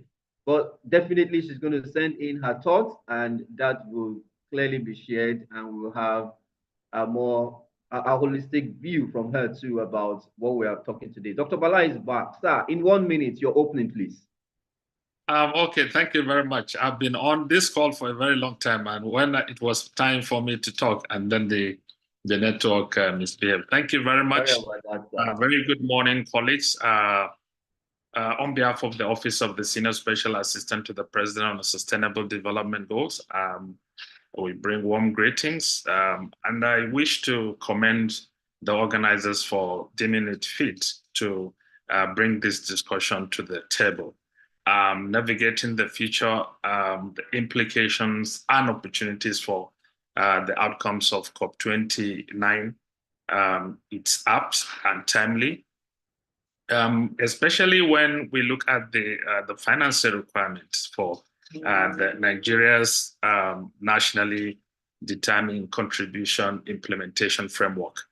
You will recall that in May last year, under the leadership of the National Council on Climate Change, the NDC Partners for Nigeria. Okay, all right, okay, sir. I'll do that. Provide an estimate and the implementation timeline for Nigeria's NDC's implementation. And that financial requirement was put at approximately $177 billion between now and 2030. That is by no means a huge resource. Looking at especially that Nigeria's financing ecosystem, the public sector contributes only 10% of the GDP to the table. If you look at the budget of the Federation in last year, it was about 51 trillion naira. The federal component about 34 trillion naira, while the 36 states combined about 17 trillion naira. So put together, that's about $31 to $32 billion today. So, and this is just about the size of the public sector in relation to the economy that has a GDP of approximately $370 billion today. So the private sector has a crucial role to play. And in Nigeria's approach to the implementation of the Integrated National Financing Framework for the Sustainable Development Goals more broadly, we have identified the domestic, public, private and public sources as the two main quadrants that can push Nigeria's sustainable development agenda forward. And therefore, discussions around the outcomes of COP29, which was aptly tagged climate finance conference, and all the debates, the negotiations around the $300 billion annually up until 2035 provides the private sector the ample opportunity to mobilize private resources in support of Nigeria's sustainable national development. So I will stop here for my 1 minute, and I look forward to a productive discussion. Yeah, thank you very much, Dr. Bala. That was an enriching session, presentation and talk you have given to us there. Before we go on, I want to mention, please, that we're unable to get the DGs to confirm, that's NCCC, to confirm her availability for this session. And at the moment, she's engaged in different national assignments that is making it difficult for her to join us. So kindly, unfortunately, we may not be able to have her here. But moving forward, we'll see how we can communicate our thoughts to us. Thank you very much. So let's dive into questions. Dr. Bala, I'll be starting with you. Let me start from the end and move to the other end. Now, let's look at policies. You are coming from the government parts. Let me ask, what policy and regulatory frameworks are needed to support the implementation of COP29 outcomes in Nigeria and also encourage businesses to adopt sustainable practices? If they are on ground, can we have some of these that can support businesses in adopting sustainability practices and also implementing? Although we didn't have a clear of what we needed, the climate finance wasn't as what we all looked out for. But how can we implement the outcomes of COP29 in Nigeria and also encourage businesses to adopt sustainable practices? Yes, sir. Okay, thank you very much. I wish we will have the DG of National Council on Climate Change to share more light on all the good work that they are doing in terms of legal, policy, and institutional frameworks that will guarantee the effective implementation of Nigeria's NDC's commitment. But from, of course, what we know, the National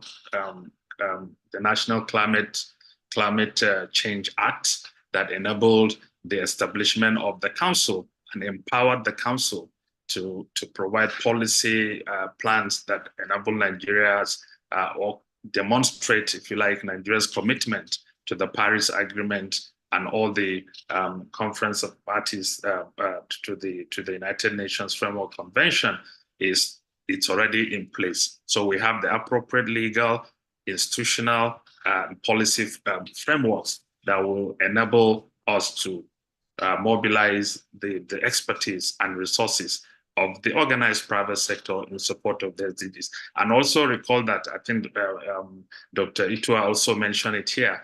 Nigeria has issued the first and the second green bond. So these are the regulatory instruments that will enable Nigeria to unlock the potential of financing not only the climate agenda, but Nigeria's sustainable national development. I've also mentioned the fact that we have facilitated the design and now the implementation of Nigeria's integrated national financing framework. What we did with the INFF was to map out the entire financing ecosystem in Nigeria, looking at the domestic public and private sources, as well as international public and private sources. Where are these resources and where do they come from?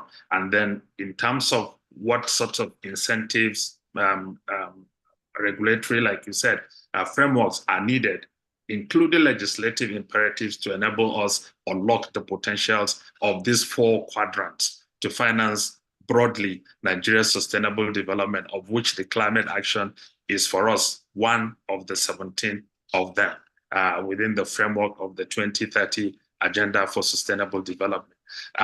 So the private sector has a crucial role to play. We have established the fact that the public sector is grossly inadequate to finance Nigeria's sustainable development. It is 10% of the GDP. 90% is with the private sector, and businesses have a crucial role to play in mobilizing those private resources in support of Nigeria's sustainable development. Now, the decisions reached at COP29 actually enable, we had about Development Bank of Nigeria having to become an accredited direct access entry. So that provides opportunity for small, medium businesses to key into the entire carbon market and provide that. Let me stop here for time and allow other panelists to also discuss. Thank you. Great. Thank you very much, Dr. Bala, for your thoughts on that. I'm going to come to you, Madam Akosa. Can you please clearly present to us what role can partnerships and collaborations between businesses, government, and civil society play in supporting the implementation of COP29 outcomes in Nigeria? Madam Akosa, please. I hope I still have her on the call. Okay, I think I no longer have her on the call. All right, let me come to you, Madam Kim. How can Nigerian businesses leverage climate change mitigation and adaptation efforts to drive economic growth and development? Nigerian businesses, how can they leverage on climate change mitigation and adaptation efforts to drive economic growth and development? Madam Kim, please. You're speaking, but you are muted, madam. Okay, so that there are many ways. There are many ways. First of all, making investments in these areas is already a developmental goal. It already fosters development in the country.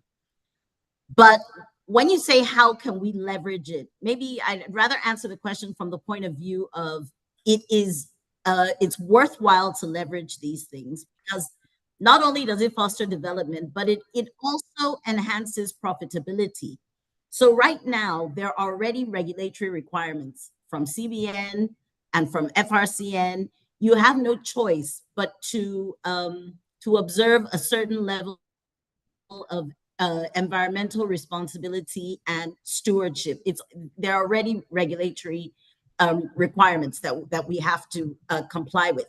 So what I'm really trying to say is these efforts, they are compelled by law.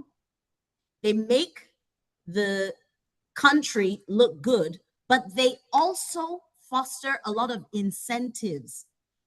There is so much that the state will be willing to do for a company that is compliant in these areas. You can get incentives, you can get rebates, you get a seat on the table when policy is being discussed. So when you say how can we leverage, I'm just trying to say that you can leverage it by doing it, and by so doing, it enhances your business. And also, it enhances your employer value proposition as well. So a lot of people, in particular the younger people, they want to know what is your level of commitment to ESG principles. They're very interested in things like that, and they're proud to say that a company is responsible. So when we are compelled to do these things, there is so much advantage for us. So when you say, how can we leverage? I will start by saying most definitely get into it. And then I would also say, take advantage of all the financing that is available. If you want to raise capital, implement some of these initiatives and then raise green funding, raise a green bond for your projects. So I hope that answers the question, but I'm just trying to say that it goes without saying that we leverage these things, or it goes without saying that we implement these things, because in the long run, we benefit and our businesses are sustained. So when we talk about sustainability, it is not just environmental sustainability, but it's also business sustainability. And the only way that our businesses will live on for generations is if we are responsible, is if we commit ourselves to corporate social responsibility. And by corporate social responsibility, I'm not talking about philanthropy. I'm talking about being responsible in the environment where you work. And one of the pillars of that is environmental responsibility. So in many words, I hope I've answered your question. Albeit in many words, I hope I've answered your question. Yeah, thank you very much, Madam Kim. Thank you. I think I'll just wrap up on your last word about CSR, not just doing good or being philanthropic, but having the environment where we work in our hearts so that we can be responsible to the environment, not just leveraging on opportunities, but also giving back to the environment where we work. Thank you very much. My great audience, I'm grateful I can see some tractions of questions from your end. So with that, let me suspend my question for now and go to the chat. The first chat I have here, please kindly provide insights on the Nigeria National Carbon Registry for emission trading schemes and the current annual carbon budget in support of a functional carbon market. I will want to put that on Dr. Bala's table to help us out in that regard.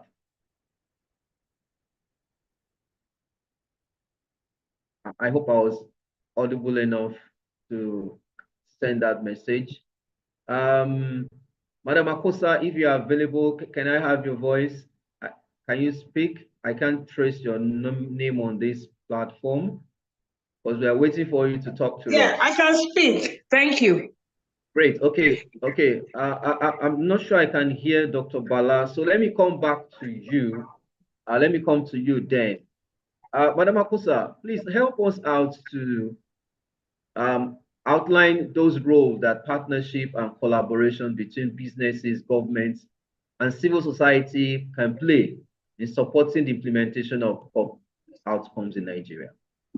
Yeah, thank you very much. It's so important that all different actors have different roles. These are very, very preliminary because when you are dealing with climate change, we have different constituencies.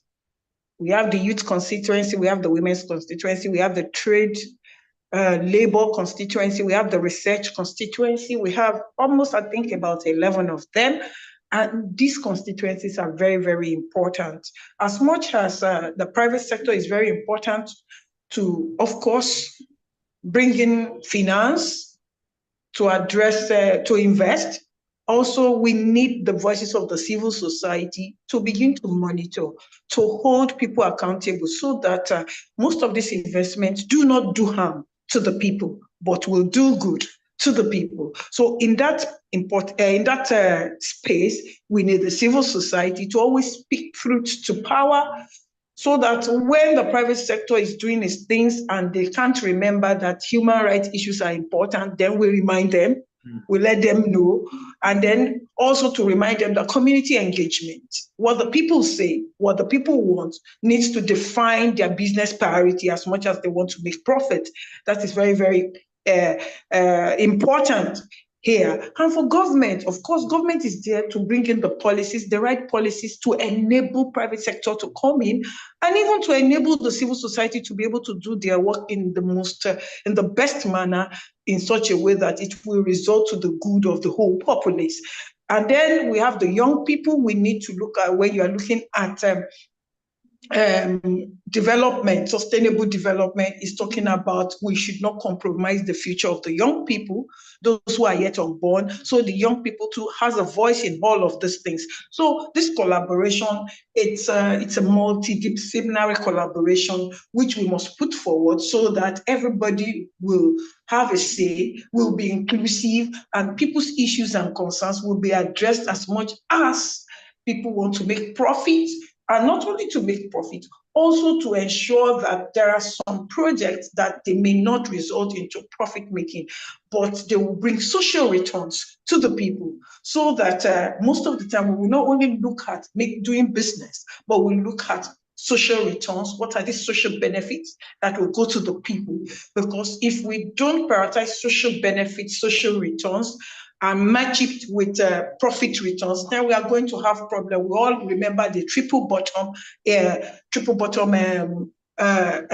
concept, which is all over when we talk about environment. So we must prioritize people, planet, and look at profit. So those three things must be balanced as we leverage on different people, different stakeholders to address the issues of climate change. And I think those are right, most thank of the you very important much. collaborations. Yeah. Thank you, Mark. People, profit, and the planet, in summary, should go hand in hand in relating to ensure that the civil society, the private sector, government play their roles while not neglecting the young people and the disadvantaged women.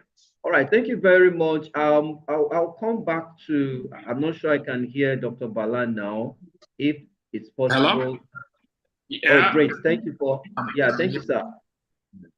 Thank you. I don't know whether I had my earlier question, and I also want to use this to mention that we're already having an interactive session. We've blended it with the panel discussion, please, because of want of time.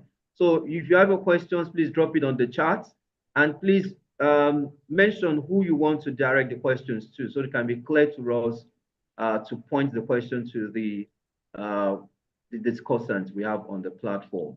Yes, Dr. Bala, we're trying to look at someone sent in a question on the chat and was looking at the Nigeria's National Carbon Registry for emission. Can you provide insights in that regard, sir? And what the current annual carbon budget in support of the carbon market is? Okay, okay. So we look at some of these issues more broadly from where we sit. Most likely, the council should be able to provide the details. But what we know was I think in March 2024, to be precise, His Excellency the Vice President launched the Nigeria's Carbon Market Activation Plan and the Intergovernmental Committee.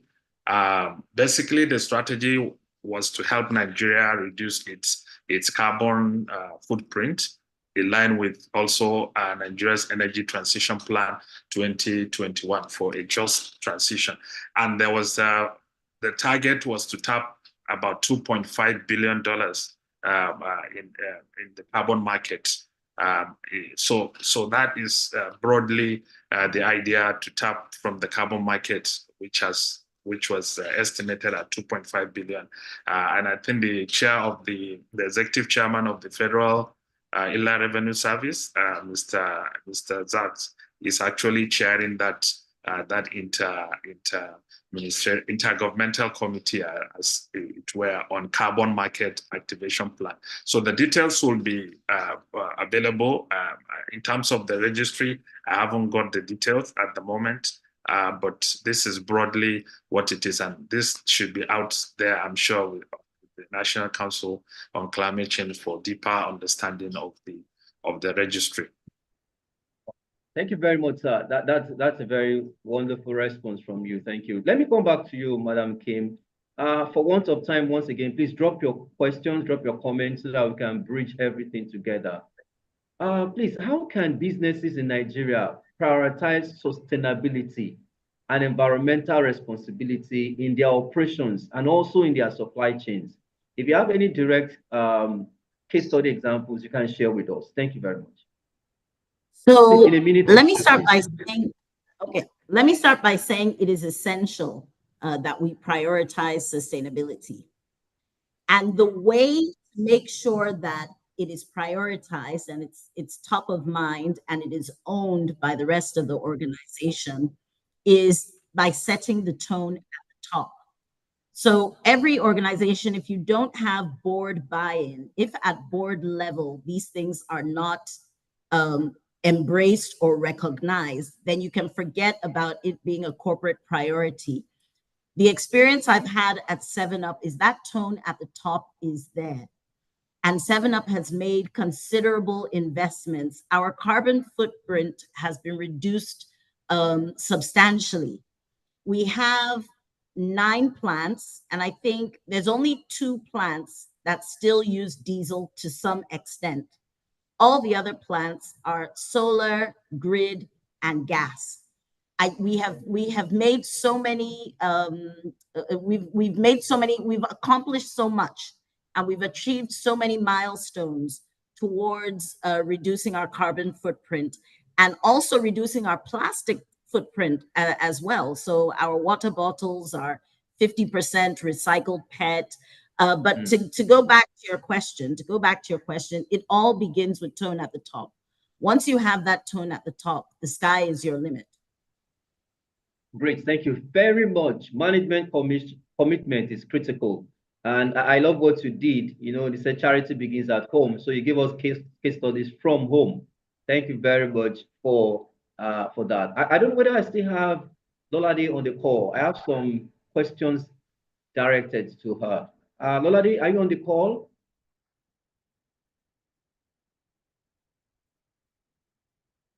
Hello. Well, in less than 15 minutes, we'll be rounding up this conversation. And I wouldn't want to keep us longer than our scheduled time.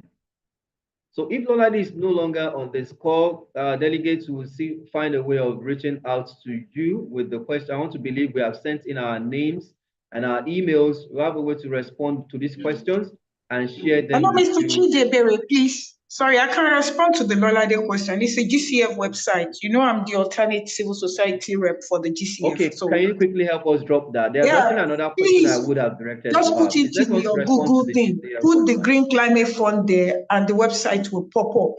It's www.gcf.org. So please, once you put it there, you get the Green Climate Fund. Every information you need about the Green Climate Fund will be there. Just put it into your Google search engine, and it will pop up. Thank you.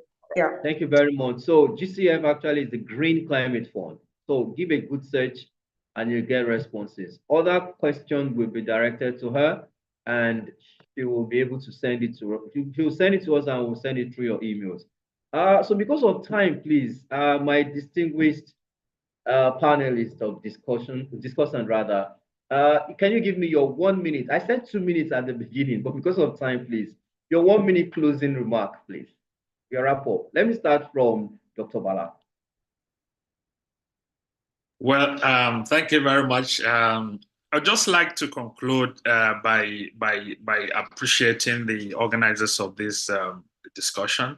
It is up and timely, and we cannot be carried away by the fact that financing sustainable development is a major challenge that we must overcome.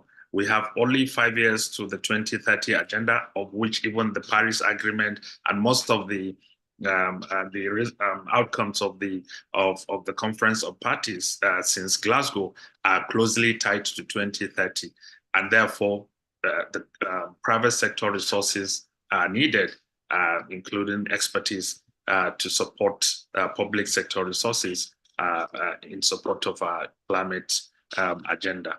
Thank you very much. Thank you, Dr. Bala. Thank you. Yeah, Madam Kim, can we have your closing, please? Okay, so I will just say that the global target to limit global warming to 1.5 degrees, an increase of 1.5 degrees by the end of the century. Right now, we're tracking at 1.1 or 1.3. But the target is that by the end of the century, we would not have exceeded 1.5 degrees. I think the solutions for getting there are many. I think it's a collection of solutions that will get us to where we're going. And I think this collection of solutions must be treated as a collection of solutions. Nothing should be taken in isolation. And what I mean by that is there is a place in the fight against global warming. There's a place for offsetting your carbon footprint. There's a place for carbon trading. There is a place for transitioning to renewable energy sources. And all the while, there must be a profound respect for nature. I like what Mrs. Akosa said. She said something about doing no harm to all the stakeholders. So what I just want to say is that this journey towards repairing the planet is going to require a collection of interventions, and none should be taken in isolation. Otherwise, you might discover that a single solution can give rise to additional problems. So good luck to us all. Thank you very much, Madam Kim. Do no harm to anyone, because You don't want to create another problem while solving a problem. Thank you very much for that closing remark. Let me go to Madam Akosa. Your closing remark in a minute, please. Yeah, thank you very much. First of all, I want to appreciate the organizers of this program. I really enjoyed it. And I think my parting words really will just be that we know that we don't have much time. We need to act fast and reduce emissions. As we are reducing emissions, we must remember those who are going to be affected by the unavoidable greenhouse gases that have been emitted years back. We need adaptation, and also who are experiencing loss and damages. We need those funding also to be able to deal with it as much as we do. And we should also encourage the private sector to invest. Not only invest in such a way, in a responsible way, that everybody will be fine and we are not doing harm to the people and the planet. Thank you. Thank you very much, Madam Akosa. Invest responsibly so that no one is harmed. Please, can we give a rousing applause to my distinguished panelists for today, who has taken us around navigating the future, the implications and opportunities of COP29 outcomes for businesses in Nigeria. A round of applause for them, please. Thank you very much. Thank you, Rachel. I can see your comments. Thank you, everyone. And on that note, we are gradually wrapping up. Thank you. We still have over 80 of us here, despite the timing. So we're going to have our key takeaways, our call to action, and next step. And that will be taken by Dr. Tola Elatuyi from one of our great representatives in NECA. Dr. Tola, please.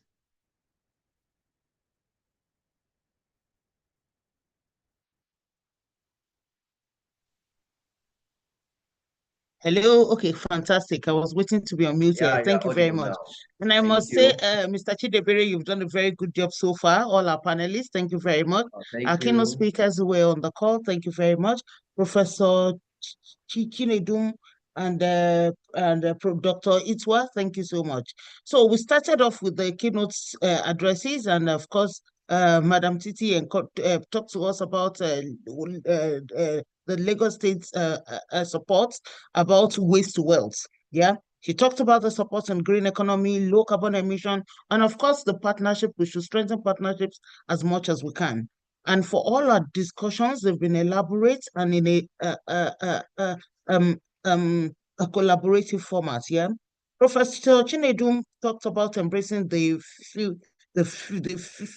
future of Nigeria and green economy itself. We talked about trends, we talked about evolution. The future of humanity was also talked about. And more importantly, he gave us a quote which we should all take away from this, which is the ability to change and the desire to change is what will make organizations to survive. So new energy, the regime of the new energy, we looked at transportation, we went into the electric cars, etc. He gave us many examples. And of course, he talked about COP and where the funds are. So is Nigeria as a business, what are we doing? And is the ecosystem itself, is it ready for this? You know, and where is the finance, which Lolade kindly took us through. You know, he said, where is the finance? And when it fails, what are the options that are available to us as a business? He also reminded us that technology will continue to pave the way. We should embrace technological innovations, which will also not come free. So even though it's going to be there, it will not come free. Some actionable commitments from him.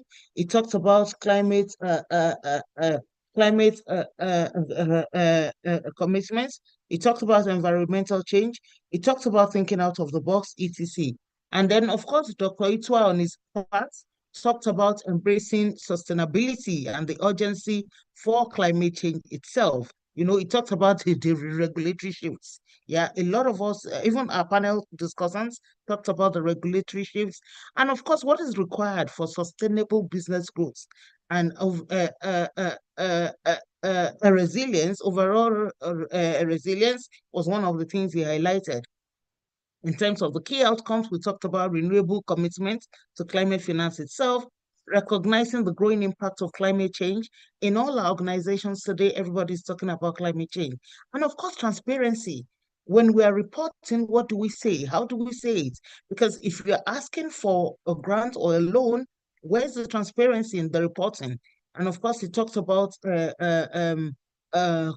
concessionary loans and how people, the vulnerable, supporting the vulnerable also. So also, he talked about gender and climate change, etc. And for private sector, and for NECA itself and NECA members, stricter environmental accountability. If you're talking about carbon emissions, what are your footprints and what does the law say? You want to go into waste management, what is the resource efficiency? Sustainability, your disclosure is important. Circular economy, you want to look at solar power. Developmental, look into your developmental partners, leverage research for innovation, and more importantly, do a risk assessment. What does this all mean to you? If you look at your supply chain disruptions, how is it affecting you? And then, of course, have a look into the private green bond and what you need and develop your resiliency. Our panel discussants were also very, very supportive in taking feed from the keynote speakers. You know, coming from Madam Nkem herself, we kind of like the way she talked. You know, it's leadership by example. You know, she in the private sector talked to us about having the tone at the top. If your organization recognizes the need to do it, you are valued as an employer. Even employees are asking, what is your organization doing regarding the green economy? So we had representation of the public, private, and of course of the NGO. And then, of course, what can you get? It's not only about giving. She made examples of what value the businesses can get. You know, when you talk about environmental sustainability, what can you get? Your organization even gets a seat at the table because you're in the driving force. And of course, your company is dedicated to it. The financial commitment is there. And then Dr. Bala also talked about the fact that the public sector cannot do it alone. Will the private sector account for a larger percentage? So it's charging us to close the gaps. It's charging us to mobilize and assess the potentials and the resources that are lying all around us, including SMEs. Because we sometimes we look at the big pictures. Even the SMEs can tap into it. This, and of course, the carbon market itself is quite large. What is the conversation? How is it affecting you? Madam Titi Lokpe also talked about the opportunities that abound. She talked about how do we turn every business opportunity or the shortfalls, how do we turn them into business opportunities? She looked at diversifying energy. And for me, more importantly, she talked about engaging a community, incorporating people into how we're addressing the issues. So I think overall, then Madam Loladi, of course, talked about the from the development bank, how we can access those loans. The money is there. Everybody talks about it. All this money is available. It's quite exciting, you know, but how do we assess it? What does it mean for us? You know, you need to ensure that your projects are eligible. It must be adaptable. It must have a mitigation effect. And more importantly, it must have a national priority. So when we package all our projects or proposals, how does it sit within what GFC is looking for? I think altogether we've talked about the inputs, we've talked about the outcome at the end, and in between all of that, we've talked about who needs to do what does it mean for you as an organization, how do you benefit from it, and what is the implication, what value does it serve to you? I think COP29, the review of this COP29 has enabled public-private sector, including NGOs, no one is left behind in the conversation, to enable us assess the opportunities, look at where the gaps are, and altogether, we should actually be looking at the Nigeria that we want to be. Thank you, everyone.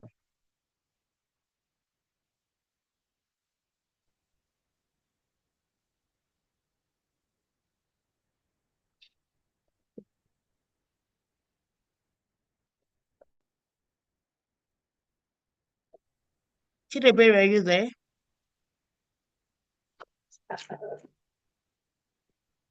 Okay, Tola, let me take it off from here. I'm not Thank sure. Thank you very much, ma'am. Okay. But I hope everyone heard me, right? Yeah, we heard it quite clearly. And thank you, ma'am. I want to applaud the fact that you took cognizance of every presentation and you succinctly summarized all that they have said. And I want to, at this point in time, present our closing and vote of thanks. I want to first thank the organizers. NECA has just been doing what it has been called to do, and we are delighted to benefit from the wealth of experience of all of these fantastic globally acclaimed speakers. We appreciate everyone for their contributions and all that they have put together. We want to say a very big thank you even to Dr. Eugene Itua for always bringing out the best in this area of talk. And we also want to appreciate, most importantly, His Excellency, the Governor of Lagos State, who is also at the forefront in ensuring that the issue of climate change receives ample importance. I want to appreciate Mrs. Titi Oshodi, who made the appropriate presentation on behalf of the governor and on behalf of this entire ministry. We commend the initiatives that they are doing, and we just want to recommend that NECA is always available to support and partner all of these initiatives from the state government, not necessarily Lagos alone, even up to the federal level and in all the states of the federation, because members of NECA cuts across states of the federation.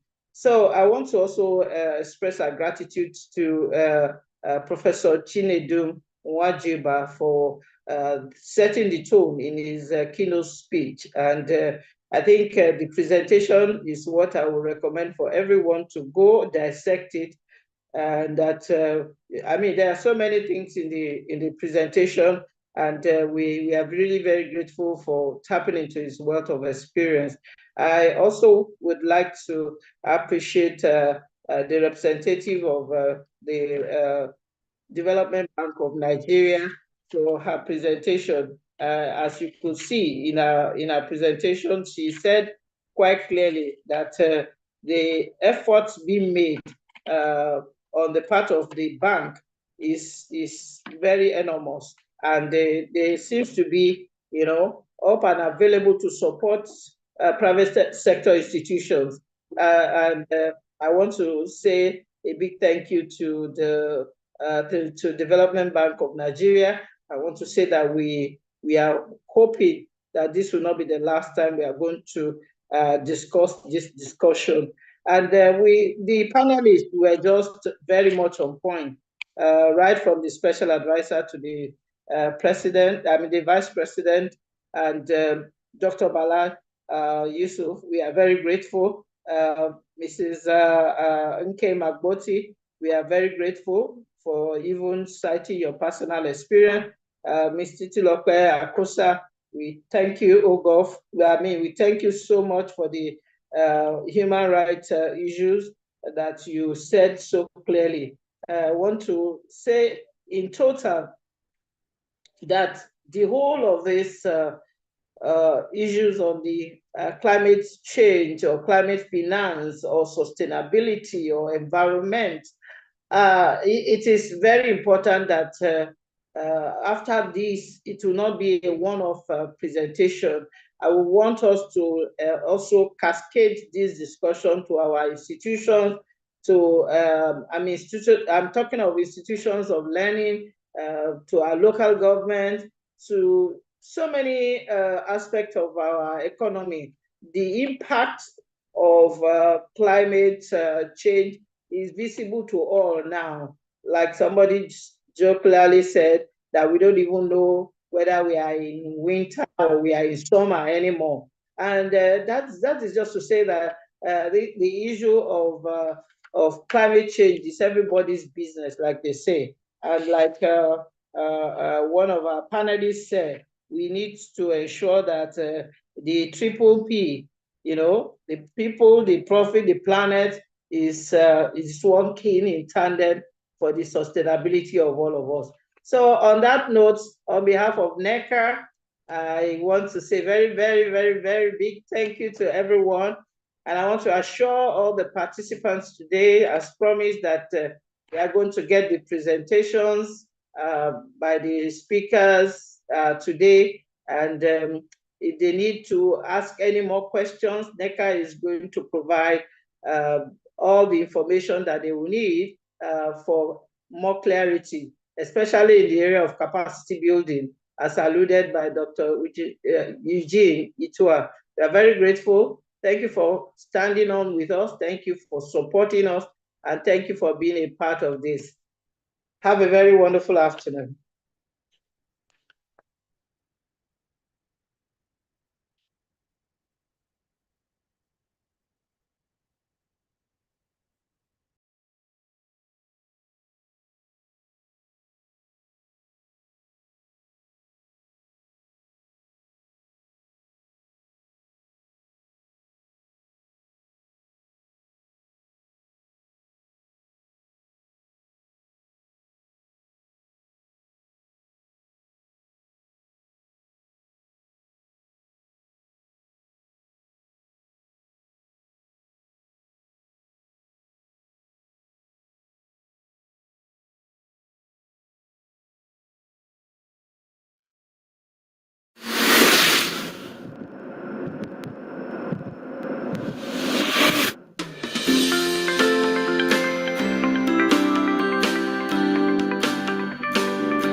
I know sometimes it be like say nobody send you. That's when I did for you, my friend.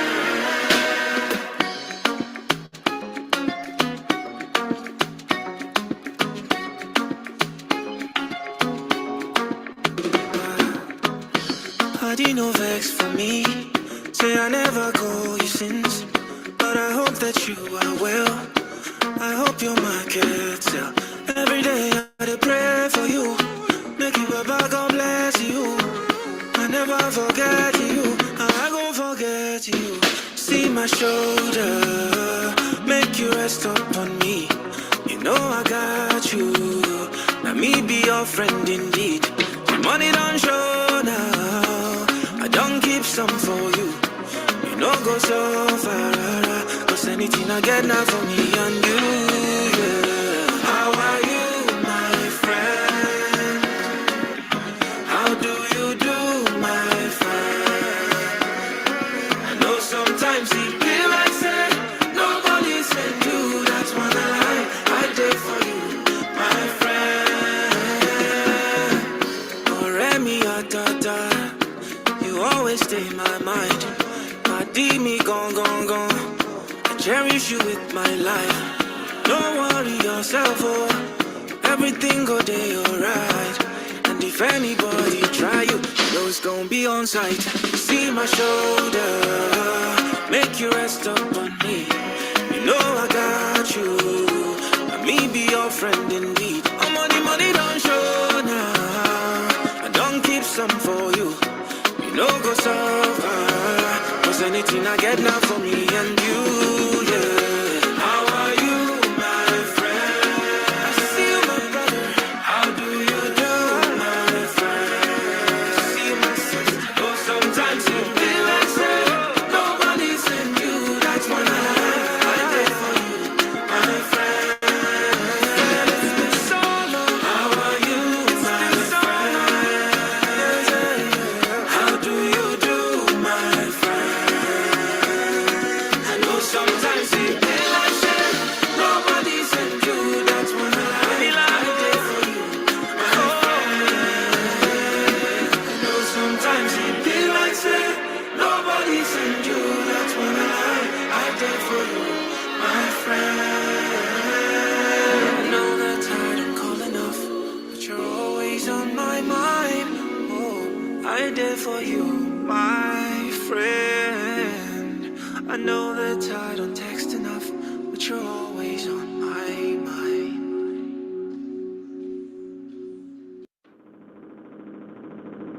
blessings. I will not be afraid. I see it now, I understand, I know. So I embrace it, dance. In the rain, it's for my seed to grow. For every prayer and every seed I've sown, Lord of the harvest knows I'm reaping back 100-fold. The land is green, it's green, oh, oh. The land is green, it's green, can't you see?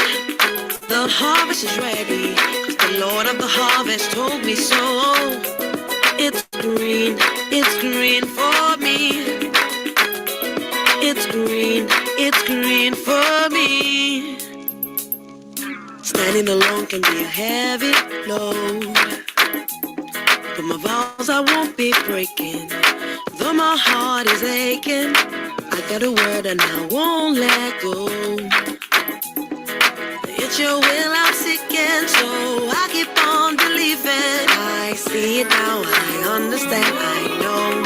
So I embrace it, dance. Once again, it's time for me to grow.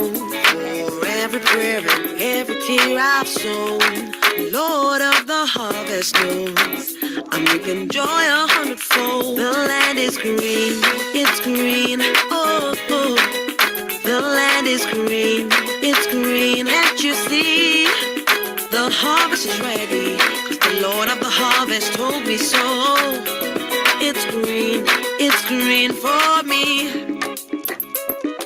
I thought it was over, thought you were done with me, but we're just beginning. Whoa, my life is a journey. I will walk with you, I will go where you want me to.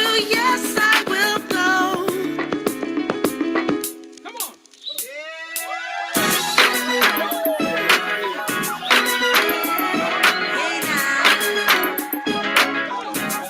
The land is green. You told me that the land is green. Hey, yeah. It's green, oh, oh. The land is green, it's green, can't you see? The land is green, it's green, oh, oh. The land is green, it's green, can't you see? The land is green, it's green, oh, oh. The land is green, it's green, can't you see? I can see all the harvest is ready, 'cause he told me so. It's green and it's all mine.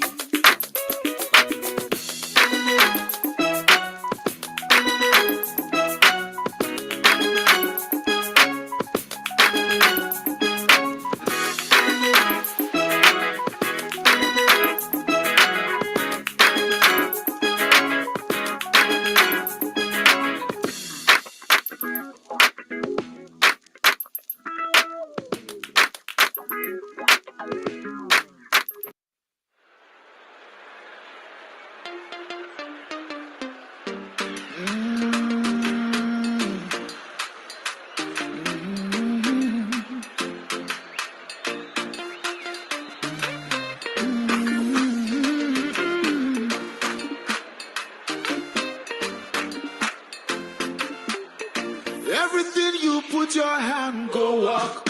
Your name go open doors. You self go be a boss. Amen. Amen. Everything you put your hand go walk. Your name go open doors.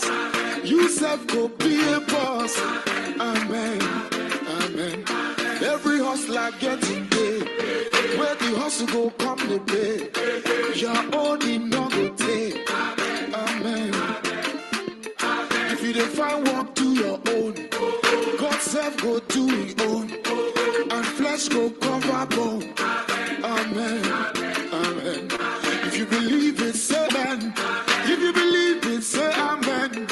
If you believe it, say amen. Amen. Amen. Everything you put your hand go on. Your name go open doors. You self go be a boss.